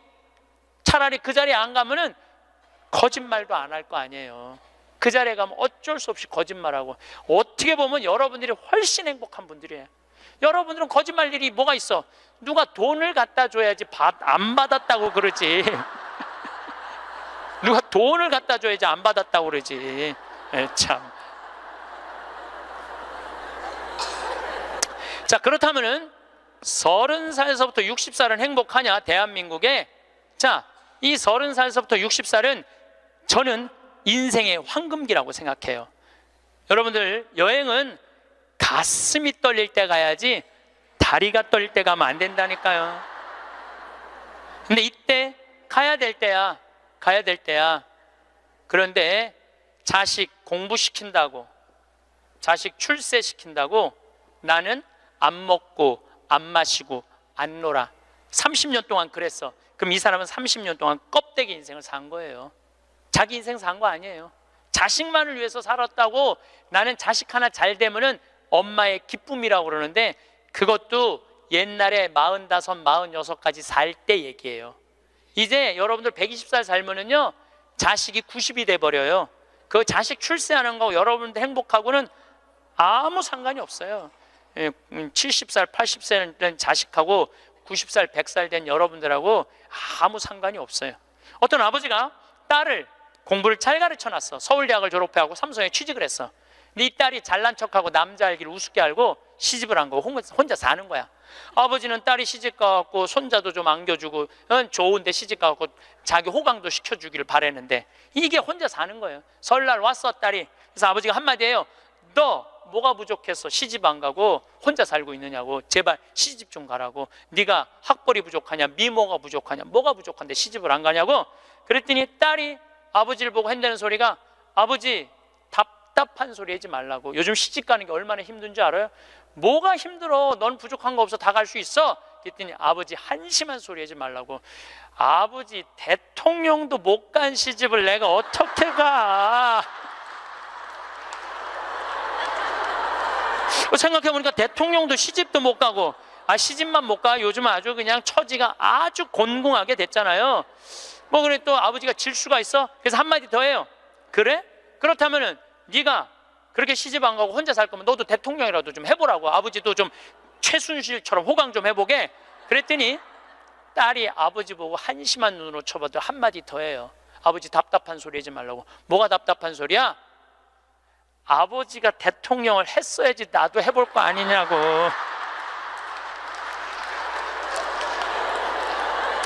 여러분들, 자식을 대통령 만들고 싶으면요, 여러분들이 먼저 대통령이 돼야 돼요. 자식을 출세시키고 싶으면 여러분들이 먼저 출세해야 돼요. 자식을 철들게 키우고 싶으면 누가 먼저 철이 들어야 돼? 여러분들이 먼저 철이 들어야 돼. 그런데 여러분들이 30살에서부터 60살까지 자식 출세만 바란다고 빈 껍데기로 30년을 살았어. 근데 여러분들이 철이 들 것 같아요? 지금 대한민국에 30살에서부터 60살 철든 사람이 얼마나 있을 것 같아요? 그래서 유학 보내고 자기는 한국에서 바람피고 아내는 미국 가서 바람피고 애는 정신병이 들어요? 철이 안 드는 거예요. 삶의 의미가 뭔지 모르고 살고 있는 거예요. 진정한 삶의 기쁨이, 진정한 삶의 행복이 뭔지 모르고 사는 거예요. 정말로 자식을 행복하게 키우고 싶어? 여러분들이 행복해야 돼요. 여기 이 셰익스피어가 아주 재미난 글을 썼어요. 중년에게 주는 9가지 교훈이라는 글을 썼어요. 한번 이 사람 한 몇 년, 한 400년 전 사람이 쓴 것 같은데 보세요. 첫째, 학생으로 계속 남아 있어라. 배움을 포기하는 순간 우리는 폭삭 늙기 시작한다. 그러니까 여러분들 학생이기를 포기하면 안 된다는 거예요. 끊임없이 배워야 돼. 애만 배우는 게 아니야. 여러분들 배우셔야 돼요. 공부도 하고. 저는 제가 30살에 환경공학을 공부했어요. 얼마나 좋은 공부였는지 몰라요. 내가 다닌 학교는 나는 아주대학 산업대학원을 다녔어요. 그런데 요즘 대학원 조금 돈이 좀 들어가서 그렇지 많아요. 가면은 뭐 내가 빵점도 받고 그랬지만은 그래도 석사학위도 받았어요. 공학 석사학위도 아주 재밌어요. 그리고 40이 돼갖고 글 쓰는 거 배웠어요. 글 쓰는 거 배워갖고 이 책도 지금 5권인가 책 냈잖아요. 얼마나 좋은지 몰라요. 요즘은 내가 유튜브를 통해서 정말 많이 배우고 있어요. 배우니까 참 재밌어요, 사는 게. 그러니까 여러분들도 배우는 걸 포기하시면 안 돼요. 둘째, 과거를 자랑하지 마라. 옛날 이야기밖에 가진 것이 없을 때 당신은 처량해진다. 삶을 사는 지혜는 지금 가지고 있는 것을 즐기는 것이다. 이거 셰익스피어도 똑같이 말했어. 지금 가지고 있는 것을 즐기는 거야. 지금. 그러니까 뭐 나중도 생각하지 말어. 옛날도 생각하지 말어. 지금 오늘을 즐기면 되는 거예요. 있는 돈 갖고 나중에 쓰려고 그냥 쥐고 있지 말고 쓰세요. 내가 쓰라는 건 사치하라는 게 아니에요. 돈도 규모 있고 멋있게 쓸 수 있거든요. 쓰는 법도 나는 배워야 된다고 생각을 해. 세 번째, 젊은 사람과 경쟁하지 마라. 대신 그들의 성장을 인정하고 그들에게 용기를 주고 그들과 함께 즐겨라. 이것도 참 좋은 얘기 같아요. 그래서 나는 우리 여주에 우리 젊은 신부님들 계속 많이 초청하고 있어요. 함께 같이 하자고. 근데 참 젊은 신부들이 같이 있으면 참 좋아요. 저는 우리 생태마을의 부관장 모임을 한 달에 한 번 꼭 해요. 출신 부관장 신부님들, 그 신부들이 싫어할 수도 있지만은 한 달에 한 번 젊은 신부들을 모이면은 내가 모르는 것 너무너무 많이 알려줘요. 그들과 함께 즐길 수 있는 것만 해도 좋은 거죠. 넷째, 부탁받지 않는 충고는 굳이 하려고 마라. 늙은이의 기우와 잔소리로 오해받는다. 이것저것 챙겨나지 말라는 거예요. 우리 어머니가 그런 거 참 잘하는데 챙겨나지 말라는 거예요. 다섯째, 삶의 철학으로 삶을 철학으로 대체하지 말아라. 삶을 살으라는 얘기예요. 로미오가 한 말을 기억하라. 철학이 줄리엣을 만들 수 없다면 그런 철학은 지워버려라. 삶을, 현실을 살으라는 얘기예요. 괜히 개똥 철학하지 말고. 여섯째, 아름다움을 발견하고 즐겨라. 약간의 심미적 추구를 게을리하지 말아라. 그러니까 제가 이번 주 이선이 대전 공연이에요. 서울에 공연을 보니까 없더라고. 우리 평창은 대전이나 서울이나 거리가 똑같아.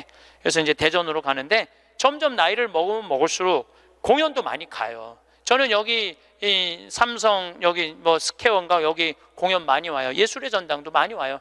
많이 와야 1년에 많이 온다고 그래요. 1년에 두세 번이야. 그 두세 번이라도 공연을 즐길 수 있으면 삶이 굉장히 풍요로워지더라고요.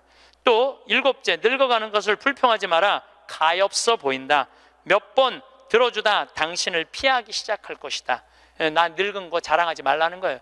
그것도 맞는 얘기 같아요.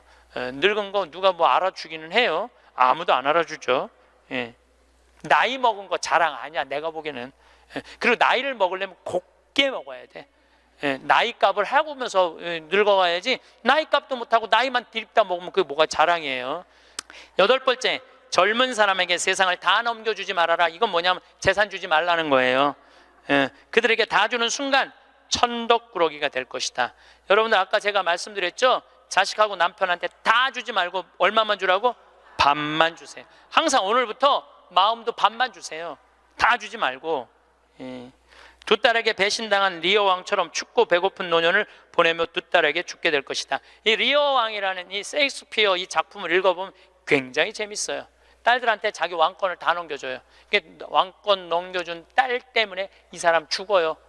왕이 결국은. 그러니까 여러분들도 자식들한테 다 넘겨주지 마세요. 여러분들의 인생을 사세요. 아직 여러분들 한참 남아있거든요. 9번째, 죽음에 대해 자주 말하지 마라. 죽음보다 확실한 것은 없다. 인류 역사상 어떤 예외도 없었다. 확실히 오는 것을 일부러 맞으러 갈 필요는 없다. 삶을 탐닉해라. 그때까지 삶을 먹고 마시고 즐겨라, 이 얘기예요. 먹고 마시고 즐겨라. 우리는 살기 위해 여기에 왔노라. 즐겁게 살라고 여기에 온 거란 얘기예요. 그러니까 이 30부터 60까지 여러분들은 나는 자식을 위해서 아무것도 안 한다, 이런 생각하지 말라는 거예요. 내 삶을 살아가라는 거예요. 그러면 60살서부터 120살은 행복하냐? 60살서부터 120살 나는 자식한테 바라는 거 하나도 없어. 나는 보상 심리가 없어. 이거 다 거짓말이에요. 자식한테 왜 바라는 게 없어요? 얼마나 많이 바라는데요. 자식이 용돈 안 갖다 주고 전화 안 하고 찾아오지 않으면 섭섭하다고 얘기합니다. 여기 있는 분들 다 그렇게 얘기해요. 얘기 안 하는 분들 거의 없다고 보면 돼요. 그런데 여러분들 60살서부터 120살까지 어떻게 자식이 60년 동안 효도를 할 수가 있어요? 그게 가능하다고 얘기 들어, 그런 생각 드세요? 나는 60년 동안 효도 받아 먹을 거야. 60살서부터 120살까지. 이거는 있을 수 없는 얘기예요. 그리고 늙어서 자식이 효도하면 행복하고 자식이 효도하지 않으면 불행하고. 왜? 늙어서 행복을 자식한테 떠넘겨. 그냥 내가 행복하면 안 돼요? 왜 자식한테 그걸 힘든 걸 넘겨요? 그리고 여러분들 자식들 중에 여러분들 집에 태어나고 싶어서 태어난 놈은 한 놈도 없어요. 여러분들이 좋아서 난 거지. 그러니까 뭘로 끝내야 되냐면 키운 걸로 끝내야 돼. 그런데 보상 심리가 있어요. 내 자식이 의사야. 그러면 내 주머니에 돈이 1,000만 원 있어도 이 할머니 절대 너 돈으로 가서 안 사 먹어. 뭐라고 그러냐면, 왜 내가 내 돈 주고 사 먹어? 잘난 의사 있는데. 나는 의사 아들이 와서 사줄 때까지 나는 기다릴 거야. 기다려. 1년이고 2년이고 기다려. 의사 아들이 와서 사줄 때까지. 근데 여러분들 자식이 무슨 무당이야? 막 수술하다가 엄마가 오늘 갈비 먹고 싶어 하네? 내가 가서 갈비 사줘야지. 전화해요. 엄마, 내가 막 수술하다가 생각이 나는데 엄마 오늘 갈비 먹고 싶었지? 내가 오늘 가서 사줄게 라고 전하는 자식은 대한민국에 단 한 명도 없습니다. 지금 70, 80 된 나 갈비 먹고 싶은 거 누구만 알아? 나만 알아요. 여러분들 이걸 아셔야 돼요. 여러분들은 자식 생각밖에 없지만 자식은 여러분들 생각 없어요. 그건 확실합니다. 왜냐면 이게 실험의 결과가 나왔어요. 어떤 실험을 했느냐면 요즘은 사랑의 감정을 촬영할 수 있대요. 그래갖고 할머니들한테 젊은 자식들 사진을 보여주고 뇌파 촬영을 해보니까 막 그냥 뇌파가 난리도 아니라는 거예요. 자식 사랑의 감정, 잘된 자식은 좋아갖고 막 난리고 못된 자식은 그게 안타까워갖고 막 난리가 아니라는 거예요. 그러니까 여러분들은 지금 자식 보면은 뇌가 막 진동을 해, 사랑의 감정이. 그런데 자식한테 늙은 엄마 사진을 보여주고 뇌파 촬영을 해보니까 아무 반응이 안 일어나는데. 내가 이거 KBS에서 봐서, KBS에서 의사들이 실험하는 거를. 그러니까 여러분들은 자식 생각하는 거하고 자식이 여러분들 생각하는 거하고는 이건 차원이 달라요. 차원이. 정말 생각 없어요. 저도 어머니 아버지 86, 84살이에요. 그런데 내가 막 신부됐을 때 어머니 60이었을 때 어머니가 그랬어. 늙으면 죽어야 된다고. 그때 이제 효도할 때가 됐는데 죽으면 안 되지. 그래갖고 어머니 아버지 모시고 파리, 로마, 이스라엘, 베이징, 뭐 우리나라 금강산, 백두산, 우리나라 조태는 데 온천 다 모시고 다녔어요. 왜 모시고 다녔느냐 하면 죽는다니까. 빨리 보여줘야 될 거 아니야. 죽기 전에 5년 동안. 근데 요즘은 어머니가 늙으면 죽어야 돼 그 소리 하면 막 화가 나요. 왜 화가 나냐면 그 얘기한 지 24년이 지났어. 24년. 죽을 기미가 안 보여요. 요즘 어떻게 잘 드셔서 그런지 완전히 얼굴이 새색시 같아. 새색시. 얼마나 이쁜지 몰라. 그래 죽겠어요? 안 죽어요. 그럼 24년을 내가 효도를 할 것 같아요? 5년 하고 끝났어요. 나도 5년 하고. 요즘은 나 강의 막 다니다 보면 한 달 동안 한 번도 생각 안 할 때 있어요. 한 번도. 근데 어머니는 아침에 일어나고 제일 먼저 나 위해서 묵주기도 20단 한대요. 하루 종일 아들 생각하는 거지. 집에 가보면 온통 내 사진이야. 그냥 온통 내 사진. 그런데 놀라운 건 우리 사제관은 어머니 아버지 사진 하나도 없어요. 하나도. 그런데 나만 그렇겠어요? 여러분들 자식들 먹고 살기 바쁜데 생각 안 해요. 그러니까 이제 내 인생의 주인공은 누구라고 생각하면 돼? 나라고 생각하면 돼. 그러니까 내가 지금 갈비 먹고 싶은 거 누구만 알아? 나만 알아. 그럼 누가 사줘야 돼? 내가 사줘야 돼. 누구 돈으로? 내 돈으로. 무슨 돈으로? 집 잡혀서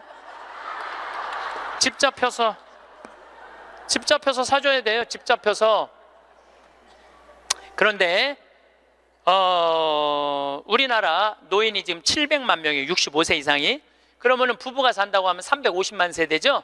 350만 세대 중에 집 잡혀서 주택연금으로 사는 세대는 3만 5천 세대에 지금. 그럼 100명 중에 1명만 연금으로 사는 거예요. 자, 나 65세 넘었다. 한번 손 들어봐. 65세 넘었다. 왜 손 안 들어? 여기 지금 다 내 눈에 보이는데 이렇게 많어. 자, 손 내리세요. 자, 이 중에 나 정말로 집 잡혀서 연금으로 생활하고 있다면 손 들어보세요.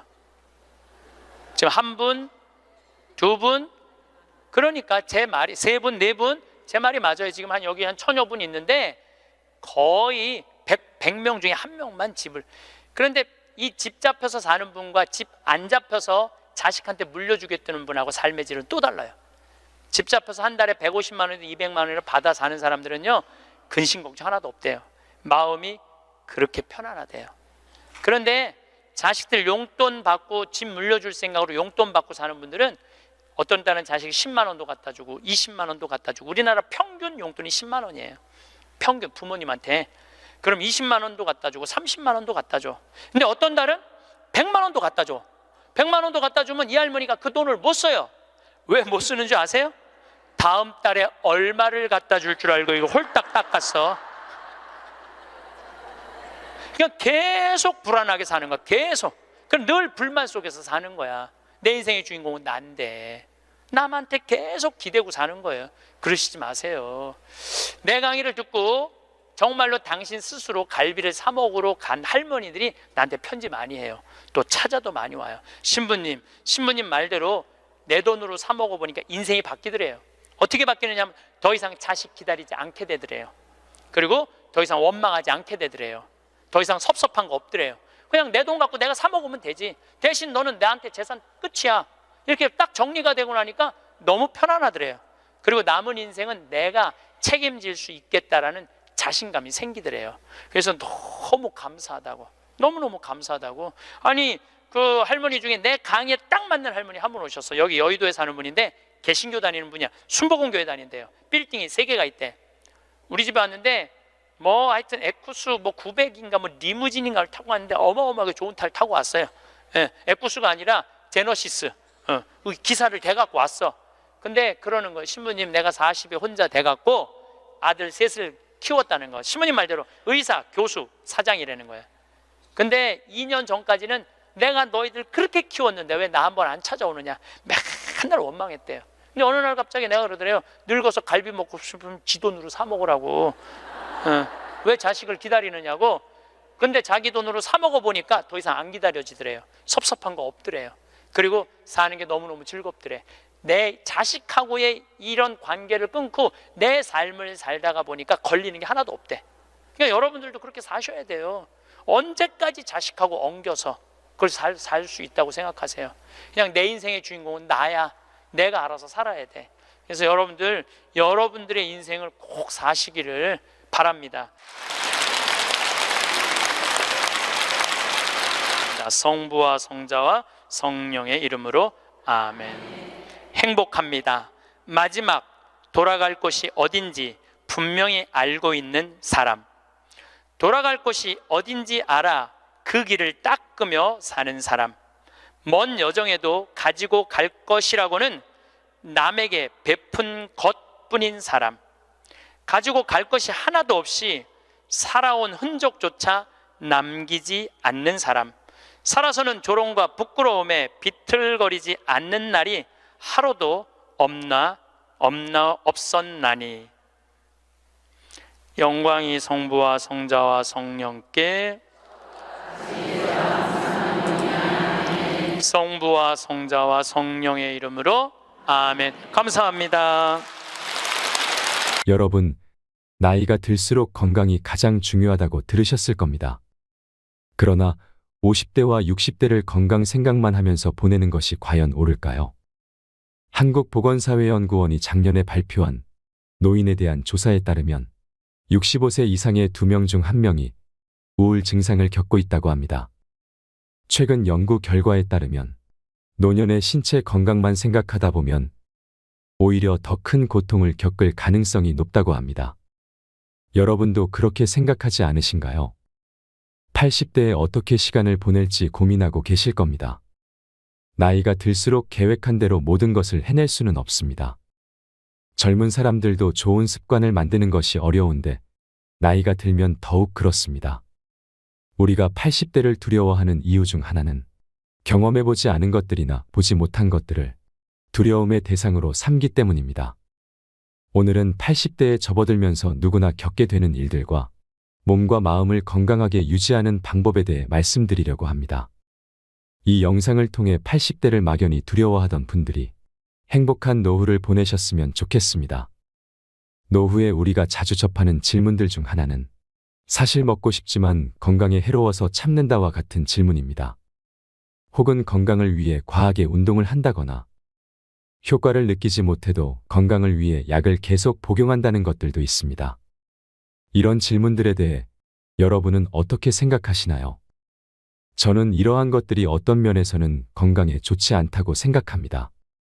건강을 위해 나쁜 것은 피하고 좋은 것을 꾸준히 하는 것이 당연하다고 생각할 수 있지만 나이가 들수록 이것이 항상 맞지는 않을 수 있습니다. 오늘은 우리의 일반적인 지식과는 상당히 다른 것에 대해 이야기해 보려고 합니다. 젊었을 때의 안락함은 없습니다. 노년기가 길어졌습니다. 물론 모든 사람이 100세까지 사는 것은 아닙니다. 현재 한국의 노인의 평균 수명은 대략 80대 초중반이지만 문제는 80대 이후 급격한 변화가 발생한다는 점입니다. 80대의 사람들은 종종 건강 상태가 나빠지는 경우가 많습니다. 팔에 힘을 잃고 심지어는 리모컨을 드는 것도 힘들어지며 하루아침에 사망할 수도 있습니다. 아무리 신경 써도 몸이 회복되지 않는 경우가 드뭅니다. 따라서 60대나 70대 초반에는 반드시 관리를 해야 합니다. 그렇지 않으면 노년의 삶은 지옥이 될 수 있습니다. 그렇다면 60대 이후의 삶을 위해 우리는 무엇을 해야 할까요? 오늘은 노년의 삶의 질을 결정하는 주요 요소들에 대해 알려드리고자 합니다. 첫 번째 요소는 바로 다른 사람과의 비교는 불행의 지름길이다라는 점입니다. 은퇴가 멀지 않았을 때 50대의 다른 사람과 비교하는 것은 전혀 도움이 되지 않습니다. 일부 동창들이 20억 원짜리 집을 가지고 있는 것을 생각하면 나는 무엇을 했는가에 대해 후회할 수 있습니다. 평생 공무원으로 일하며 풍부한 연금을 받는 사람들도 있지만 공무원도 아니었던 나는 어떻게 살아갈 것인가에 대한 고민도 생깁니다. 이런 생각들은 자신을 무능하게 느끼게 하고 사회 시스템에 대한 불만을 초래합니다. 더 나아가 이를 만회하기 위해 과도한 투자를 하다가 망하는 경우도 있습니다. 인생의 후반기로 가는 50대는 마치 계절로 비유하자면 씨를 뿌리고 자라는 시기가 아니라 수확하는 시기입니다. 물론 50대에도 새로운 도전을 하거나 모험을 할 수 있지만 실패할 경우 이를 만회할 시간이 부족할 수 있습니다. 체력이 쇠퇴하는 시기이기 때문에 돈, 체력, 가족 모두 보호할 수 있는 범위 내에서 도전과 모험의 범위를 제한하는 것이 현명합니다. 다른 사람과 비교하지 않고 현재 상태에 감사하고 지혜롭게 사는 것이 중요합니다. 두 번째 요소는 빈털터리가 되어 죽기로 결심하는 것입니다. 은퇴 후 소득이 없을 때는 자산이나 저축을 생활비로 써야 합니다. 주택연금을 받기 위해 집을 맡겨야 할 수도 있습니다. 문제는 자산이 줄어들면 불안해지고 자녀에게 집을 남겨주고 싶은 마음 때문에 주택연금 가입을 주저하게 됩니다. 모든 자산을 다 써버리고 빈털터리가 되어 죽기로 결심하면 오히려 생존할 수 있습니다. 적당히 화끈하게 사는 것이 중요합니다. 자식에게 자산을 남기겠다는 생각보다는 모든 재산을 다 써버린다는 생각을 하는 것이 중요합니다. 얼마나 더 살지 모르는데 죽기 전에 모든 재산을 다 써버리면 어떻게 하나라고 물을 수 있습니다. 아닙니다. 돈을 아끼고 살아갈 욕심을 버리면 대부분의 경우 죽을 때까지 먹고 살 수 있습니다. 세 번째 요소는 친구가 없어도 괜찮다는 점입니다. 일부 사람들은 혼자 있는 것을 견디지 못하고 항상 사람들과 함께 있어야 합니다. 다른 사람과 연결되고 싶지만 피상적인 관계에서는 마음이 채워지지 않고 더 많은 사람들과 함께 있을수록 더 외로움을 느낍니다. 그 외로움을 보상하기 위해 더 많은 사람들을 갈구하게 됩니다. 그러나 혼자 있어도 괜찮다고 결심하면 악순환을 끊을 수 있습니다. 혼자 있는 시간을 통해 자신을 반성하면 자신의 가치관이 명확해지고 현재의 자신이 충분하다는 만족감을 느끼게 되며 자존감이 높아집니다. 또한 다른 사람의 영향 없이 자신만의 사고방식을 개발하고 다른 사람들과는 다른 특별한 삶을 살게 됩니다. 제가 아는 분 중에 남편을 잃고 혼자가 된 분이 있는데 그분은 고립되지 않았습니다.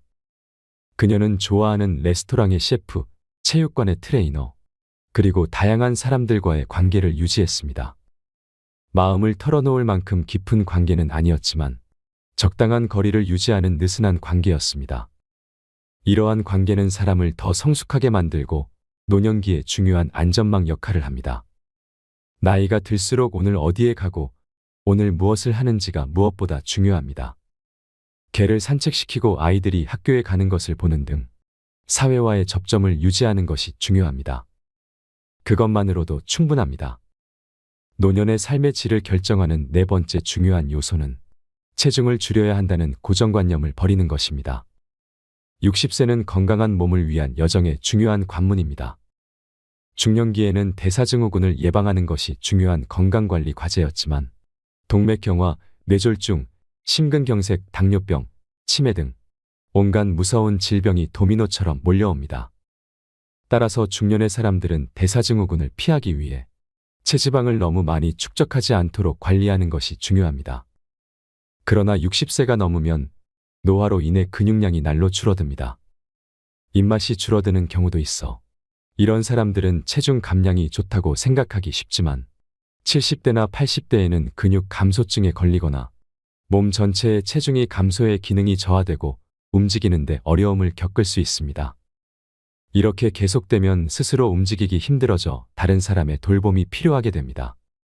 90대에도 원하는 곳을 걸어 다니고 맛있는 음식을 즐기고 싶다면 60세에는 체중을 줄이는 것이 아니라 근육을 늘려 근육 감소를 예방하는 방향으로 생각을 바꿔야 합니다. 집에서 간단히 근육이 과도하게 줄어들었는지 확인할 수 있는 방법이 있습니다. 양손으로 손가락 테스트를 해보세요. 엄지와 집게손가락으로 원을 만들어 종아리 가장 두꺼운 부분을 감싸보세요. 종아리가 두꺼워 손가락이 닿지 않으면 충분한 근육이 있다고 볼 수 있습니다. 반면 손가락이 만나거나 겹치면 근육이 부족할 수 있습니다. 이런 상태에 빠지지 않도록 특히 주의해야 합니다. 60세가 넘으면 강한 근육을 가진 다리를 유지하는 것이 무엇보다 중요합니다. 다이어트는 필요 없습니다. 누구나 원한다면 훈련할 수 있습니다. 충분한 단백질을 섭취하고 걷기나 근력 운동을 하면 근육이 확실히 늘어날 것입니다. 노년의 삶의 질을 결정하는 5번째 요소는 자녀에 대한 기대를 버리는 것입니다.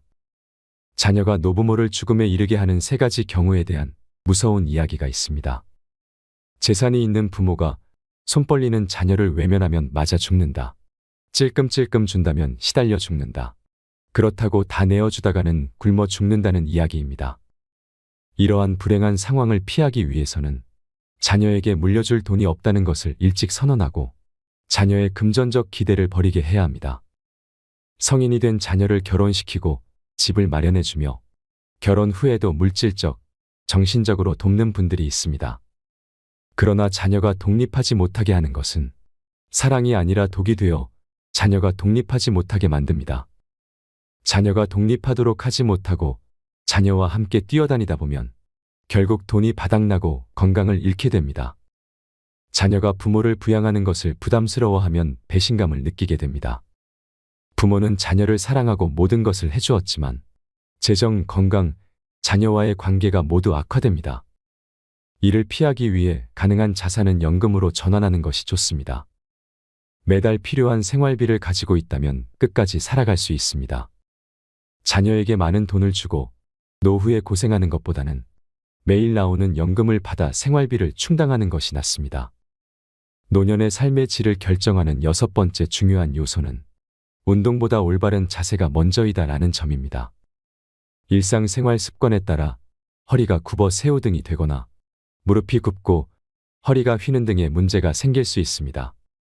건강해지기 위해 열심히 걷는 사람들조차도 잘못된 자세로 인해 무릎과 허리에 부담을 주거나 관절의 운동 범위를 좁히는 경우가 많습니다. 따라서 평소 자신의 자세를 점검하는 것이 중요합니다. 올바른 자세란 옆에서 봤을 때 요추와 경추가 완만한 곡선을 이루는 것을 의미합니다. 전신이 보이는 거울 앞에 서서 앞과 옆에서 자신의 자세를 면밀히 살펴보는 것이 좋습니다. 벽에 등을 대고 똑바로 서서 확인하는 방법도 유용합니다.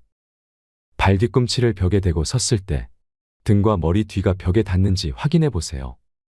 닿지 않는다면 이는 자세가 앞으로 기울어져 있다는 증거입니다. 자세가 비뚤어지는 원인 중 하나는 근력의 감소입니다. 항상 같은 어깨에 가방을 메거나 매일 같은 방향으로 다리를 꼬고 앉는 습관 등 한쪽으로 치우치는 습관도 자세를 왜곡시킬 수 있습니다. 시간이 날 때마다 의식적으로 자세를 바로잡고 나쁜 습관을 고쳐봅시다. 자세가 개선되면 더 젊고 활기차 보이게 됩니다.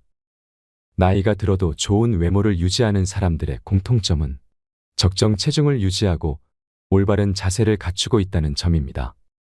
자세가 개선되면 마음가짐도 더 적극적이고 긍정적인 방향으로 변화할 수 있습니다. 가슴을 당당하게 펴고 배를 조이고 긴장을 늦추지 않으면 더 자신감 있고 의욕이 생깁니다. 잠시 운동하고 하루 종일 구부정하게 있는 것보다 매 순간 올바른 자세를 유지하는 것이 더 좋습니다. 자세를 유지하며 활기찬 시간을 보내는 것을 추천합니다. 노년의 삶의 질을 결정하는 7번째 요소는 인생의 80%는 잊어도 괜찮다는 것입니다. 전체 성과의 80%는 주어진 시간의 20%에서 이루어진다는 이탈리아 경제학자 빌프레도 파레토의 법칙, 즉 20대 80 법칙에 기인합니다. 일하는 개미들의 20%가 전체 먹이의 80%를 책임진다는 이야기와 같은 맥락입니다. 개미들을 자세히 보면 모두가 같은 방식으로 일하지 않는다는 것을 알 수 있습니다. 부지런히 일하는 개미가 약 20% 정도라면 게으르고 일하지 않는 개미도 20% 있습니다. 부지런히 일하던 개미들이 지쳐 쓰러지면 일하지 않던 개미들이 소매를 걷어붙이니 결국 하나의 개미 집단에서 열심히 일하는 개미들의 비율은 일정하지 않습니다. 인생도 마찬가지입니다. 나 자신이 중심이 되어 나를 먹고 자고 모든 것을 할 수 있게 하는 것은 그 20% 안에 있습니다. 이것만 붙잡으면 인생의 80%는 잊어도 상관없습니다. 우리 모두가 이미 경험했듯이 고급 레스토랑에서 식사하고 비싼 차를 소유하고 남들이 부러워할 집에서 사는 것이 그렇게 중요한 것은 아닙니다. 이런 것들은 잊어도 괜찮은 80%에 해당합니다. 가족과 함께 식사하고 발로 산책하며 좋아하는 음악을 듣거나 책을 읽을 수 있는 공간이 있다면 그 외의 것들은 중요하지 않습니다. 20대 80 법칙을 적용하면 일과 삶이 크게 달라질 것입니다. 노년의 삶의 질을 결정하는 8번째. 잠이 오지 않으면 억지로 자려고 하지 마세요. 나이가 들수록 수면 시간이 줄어들어 숙면을 취하기 어려워집니다. 노인들 중에는 수면 유도제를 복용하는 분들이 많은데 수면 유도제는 잠에 드는데 도움을 줄 뿐 한밤중에 깨는 사람들에게는 효과가 없습니다.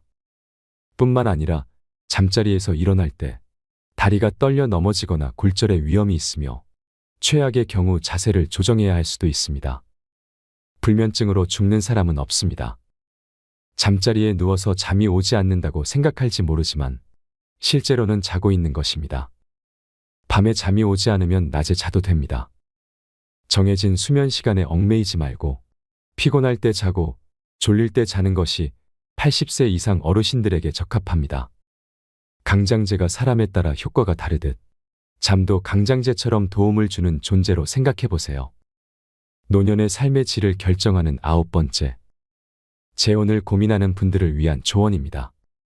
자산이 있는 사람이 재혼을 원하면 자녀들이 반대하는 경우가 많지만 자산이 없는 사람이 자원봉사를 원하면 자녀들이 찬성합니다.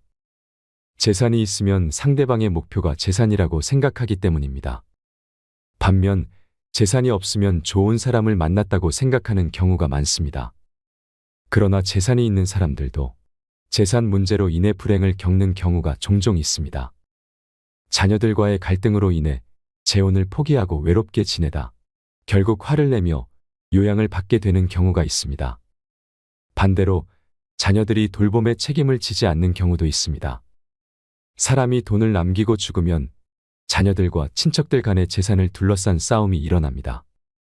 드라마처럼 격렬한 싸움은 드물지만 재산 문제로 인해 가족 관계가 흔들리기 시작하는 경우가 많습니다. 재산이 많든 적든 돈보다는 자녀들에게 좋은 습관을 남겨주는 것이 더 중요합니다. 예를 들어 정기적으로 운동하는 습관을 자녀들에게 물려줄 수 있습니다. 매일 아침 30분씩 산책을 하며 건강을 유지하는 부모의 모습을 자녀들이 본다면 그들도 자연스럽게 운동의 중요성을 깨닫게 될 것입니다. 또한 봉사활동에 참여하는 습관을 자녀들에게 전해줄 수도 있습니다. 지역 사회에서 봉사활동을 하며 보람을 느끼는 부모의 모습을 보며 자녀들도 타인을 돕는 기쁨을 배울 수 있습니다. 이렇게 좋은 습관을 자녀들에게 물려줌으로써 건강하고 행복한 노후를 보낼 수 있습니다. 노년의 삶의 질을 결정하는 10번째 중요한 요소는 자녀에게 자산을 남기지 마십시오. 약 80세쯤 되면 많은 사람들이 소위 말하는 마지막 준비에 대해 걱정하기 시작합니다.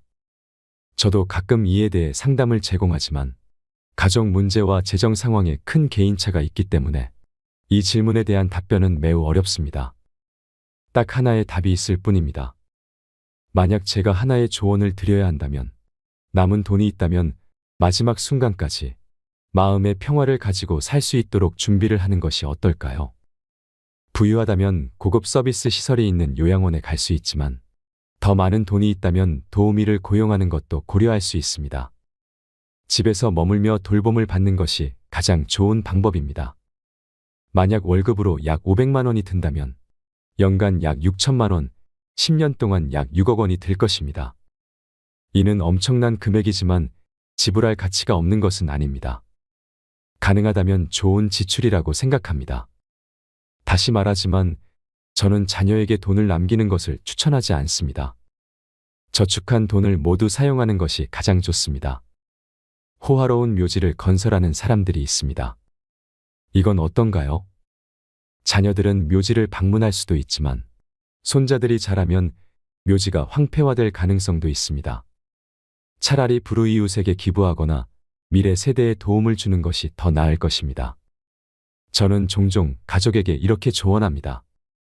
부모님이 시골에 사신다면 이웃들에게 고개를 숙이세요. 예를 들어 약간의 돈을 드리고 부모님을 돌봐달라고 부탁할 수 있습니다. 처음에는 돈이 필요 없다고 거절할 수도 있지만 항상 감사드립니다라고 말하면 대부분의 사람들은 기꺼이 받아들일 것입니다. 이웃들과 부모님이 함께 살게 하면 자녀들도 마음이 편안해질 수 있습니다. 부모를 도시로 데려오거나 직장을 그만두고 시골로 가야 하는 것보다 약간의 돈을 쓰는 것이 더 저렴합니다. 돈으로 해결하라는 것이 아니라 감사의 마음을 표현하는 형태입니다. 부모님이 정말로 자녀에게 돈을 남기고 싶어 한다면 그 돈을 잘 사용하여 돌아가실 때까지 마음의 평화를 누리도록 요청하세요. 부모님이 건강하실 때 물려주는 방법도 있습니다. 가장 중요한 것은 재산을 보호하는 것입니다. 재산을 가까이 두고 내가 관리해야 한다는 점입니다. 이것은 짧은 생각입니다. 우리는 모두 시간이 지나면서 자연스럽게 나이가 듭니다. 이 과정에서 때때로 더 오래 살고 싶다는 생각을 하기도 합니다. 하지만 정말 중요한 것은 단순한 장수보다는 몸과 마음이 건강하고 나 자신으로 살아가는 것입니다. 사업을 하거나 여행하는 것만이 나 자신으로 사는 것은 아닙니다. 내가 무언가를 할 때 진심을 인정하고 존중한다면 그것이 무엇이든 나 자신으로 사는 것이라고 생각합니다. 여러분, 60세 이후에는 인생에서 정말 중요한 것들에 집중하는 것이 어떨까요? 노년기를 쇠퇴기로 보는 인식이 있지만 실제로 인생의 후반부는 자녀들이 독립하고 사회생활의 전선에서 물러나 자유를 느낄 수 있는 시간입니다. 세상이 말하는 답에 얽매이지 않고 자신의 답을 찾을 수 있는 자유를 줍니다. 비로소 완전히 자유로워질 수 있는 시간입니다. 이 시간을 최대한 즐기는 비결은 바로 자신의 삶을 웃음으로 승화하는 것입니다. 실수에 대해 웃어 넘길 수 있는 용기가 필요합니다. 다른 사람들이 당신을 보고 웃을 수 있다면 더욱 좋습니다. 다른 사람과 자신을 용서할 수 있는 관용도 필요합니다. 누군가에게 화가 났다면 그 사람을 용서하고 자신에게 잘못이 있다고 말해보세요. 실수를 했을 때 자신을 한 번 더 용서하는 관용을 길러야 합니다. 한편 행복이 무엇인지 어떻게 행복해질 수 있는지에 대해 걱정할 필요도 없습니다.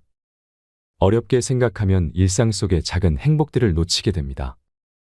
몸을 움직이면 자연스럽게 심박수가 증가하고 체온이 올라갑니다. 그 과정에서 행복 호르몬이라 불리는 세로토닌과 도파민이 분비됩니다. 인터벌 걷기나 근력 운동과 같은 간단한 운동을 통해 행복을 쌓아야 합니다. 이렇게 만족스러운 노년기를 준비하고 여유로운 태도로 인생의 짐을 과감히 덜어내고 허벅지 근육을 강화해야 합니다. 자신의 강점을 개발하는 데 집중하면 누구나 행복한 노년을 즐길 수 있습니다. 또한 사회적 평가로부터 자유로워져야 합니다. 성적, 대학, 회사, 연봉 등으로 평가받던 시간은 이미 지났습니다. 최선을 다해 살아왔다면 그것으로 충분합니다. 외부의 평가에 얽매여 수많은 고정관념에 사로잡히면 고통스러울 뿐입니다. 또한 남자나 여자가 될 필요도 없습니다. 이제는 남자와 여자를 초월해 진정한 나 자신이 되어야 할 시간입니다. 좋은 사람이 되려고 노력할 필요도 없습니다. 다른 사람들에게 자신이 좋은 사람이라고 말할 필요도 없습니다. 억지로 들어주려 하지 말고 자신과 솔직하고 성실하게 시간을 보내는 것에 집중해야 합니다. 100세 시대의 반을 넘긴 사람들은 아마도 인생의 현장에서 겪은 고투로 인해 몸과 마음이 지쳐 있을 것입니다. 이제는 삶의 방식을 바꿔야 할 시간입니다. 세상의 기준, 다른 사람의 평가, 불필요한 의무와 인간관계를 모두 잊어야 합니다. 오직 진정으로 소중하고 본질적인 것들에만 집중하여 미래의 시간을 채워야 합니다. 강한 허벅지 근육과 중요하지 않은 것들을 놓아버릴 수 있는 힘을 기른다면 다가오는 인생 후반부는 완전히 자유로울 수 있는 축복된 시간이 될 것입니다. 마지막으로 제가 좋아하는 글을 읽어드리겠습니다. 여러분의 인생을 행복하게 만들기 위한 10가지 지혜를 소개합니다. 첫 번째, 상쾌하게 일어나세요. 아이러니하게도 행복하게 일어나기 위해서는 침대에서 충분한 시간을 보내야 한다는 점을 기억해야 합니다. 충분한 수면을 꼭 취하세요. 두 번째, 사랑하세요. 옆에 사랑하는 사람이 있으면 행복감을 되찾을 수 있습니다. 세 번째, 건강을 유지하세요. 인간의 몸, 특히 뇌는 신체적으로 건강할 때 가장 잘 기능합니다. 그냥 활동적이고 좋아하는 방에서 운동을 하면 됩니다. 네 번째, 목표를 가지세요. 기본적인 목표라도 설정하면 그 목표를 달성하는 데 집중할 수 있습니다. 여러 작은 목표를 설정하고 각 목표를 달성하기 위해 열심히 노력하세요. 5번째, 둥지를 꾸미세요. 둥지는 안전하고 따뜻하며 보호받을 수 있는 곳입니다. 집, 침실, 심지어 욕실에서도 자신만의 공간을 꾸며보세요. 6번째, 페이스를 조절하세요. 때로는 너무 많은 일을 떠맡기 쉽습니다. 게으름을 옹호하는 것은 아니지만 너무 많은 부담을 지는 것은 가능한 피해야 합니다. 7번째, 자신을 대접하세요. 특정 작업을 완료할 때마다 자신에게 보상을 주는 계획을 세워보세요. 자신을 대접하는 방법을 배우고 바로 시작하세요. 8번째, 선물을 주세요. 다른 사람을 행복하게 만드는 것은 자신을 행복하게 만드는 최고의 방법 중 하나입니다. 관대하게 주는 친구가 되어보세요. 그러면 그것이 이자로 돌아올 것입니다. 9번째, 너그러움을 베푸세요. 다른 사람의 걱정에 공감하되 그들의 슬픔에 깊이 영향을 받지 않도록 하세요. 그들을 깊이 사랑하지 않는 한 말이죠. 10번째, 놀이를 즐기세요. 아이를 멈추게 하는 순간 우리는 놀이를 멈추게 됩니다. 잊어버리세요. 특히 배우자와 함께 노는 것은 일부 문제를 일으킬 수 있지만 웃음을 줄 수 있습니다. 세상의 진정한 주인공은 여러분입니다. 아무리 세상이 거칠어도 진정한 사랑을 거부하는 사람은 없습니다. 누구나 자신을 진정으로 사랑하는 사람이 있다는 것을 알게 되면 희망을 갖게 됩니다. 그리고 어떤 문제가 주위에 있어도 그것을 극복할 힘을 얻습니다. 세상 모든 사람이 필요로 하는 것은 사랑입니다. 어려움을 겪고 있는 사람들은 사랑이 더욱 필요합니다. 각 사람은 자신의 타입을 가지고 있습니다. 키가 큰 사람, 말을 재미있게 하는 사람, 잘생긴 사람, 귀여운 사람, 강한 사람, 돈을 잘 쓰는 사람, 날씬한 사람, 체격이 좋은 사람 등 여러 타입이 있습니다. 하지만 이런 다양한 취향에도 불구하고 모든 사람이 공통적으로 바라는 타입이 있습니다. 그것은 바로 마음이 넓고 사랑할 줄 아는 사람입니다. 대부분의 사람들은 좁고 작은 마음을 가지고 있습니다. 다른 사람을 사랑할 줄 모르지만 자신은 사랑받고 싶어 하기 때문에 이해해 줄 사람을 필요로 합니다.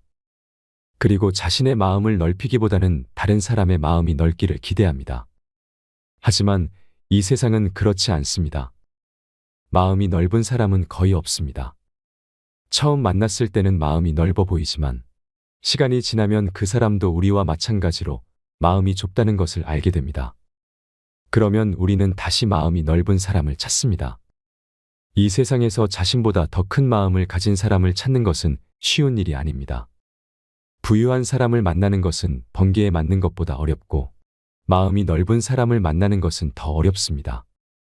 사랑할 줄 아는 사람은 바보를 천재로 만들고 부서진 세상을 고치는 기술자가 됩니다. 우리는 다른 사람보다 더 나은 것이 아니라 조금 더 사랑할 줄 알면 어디에서나 환영받는 주인공이 될 수 있습니다. 세상의 진정한 주인공은 사랑받는 사람이 아니라 사랑을 주는 사람입니다. 이상으로 책틀맨이었습니다. 지혜를 쌓는 당신의 오늘이 아름답습니다.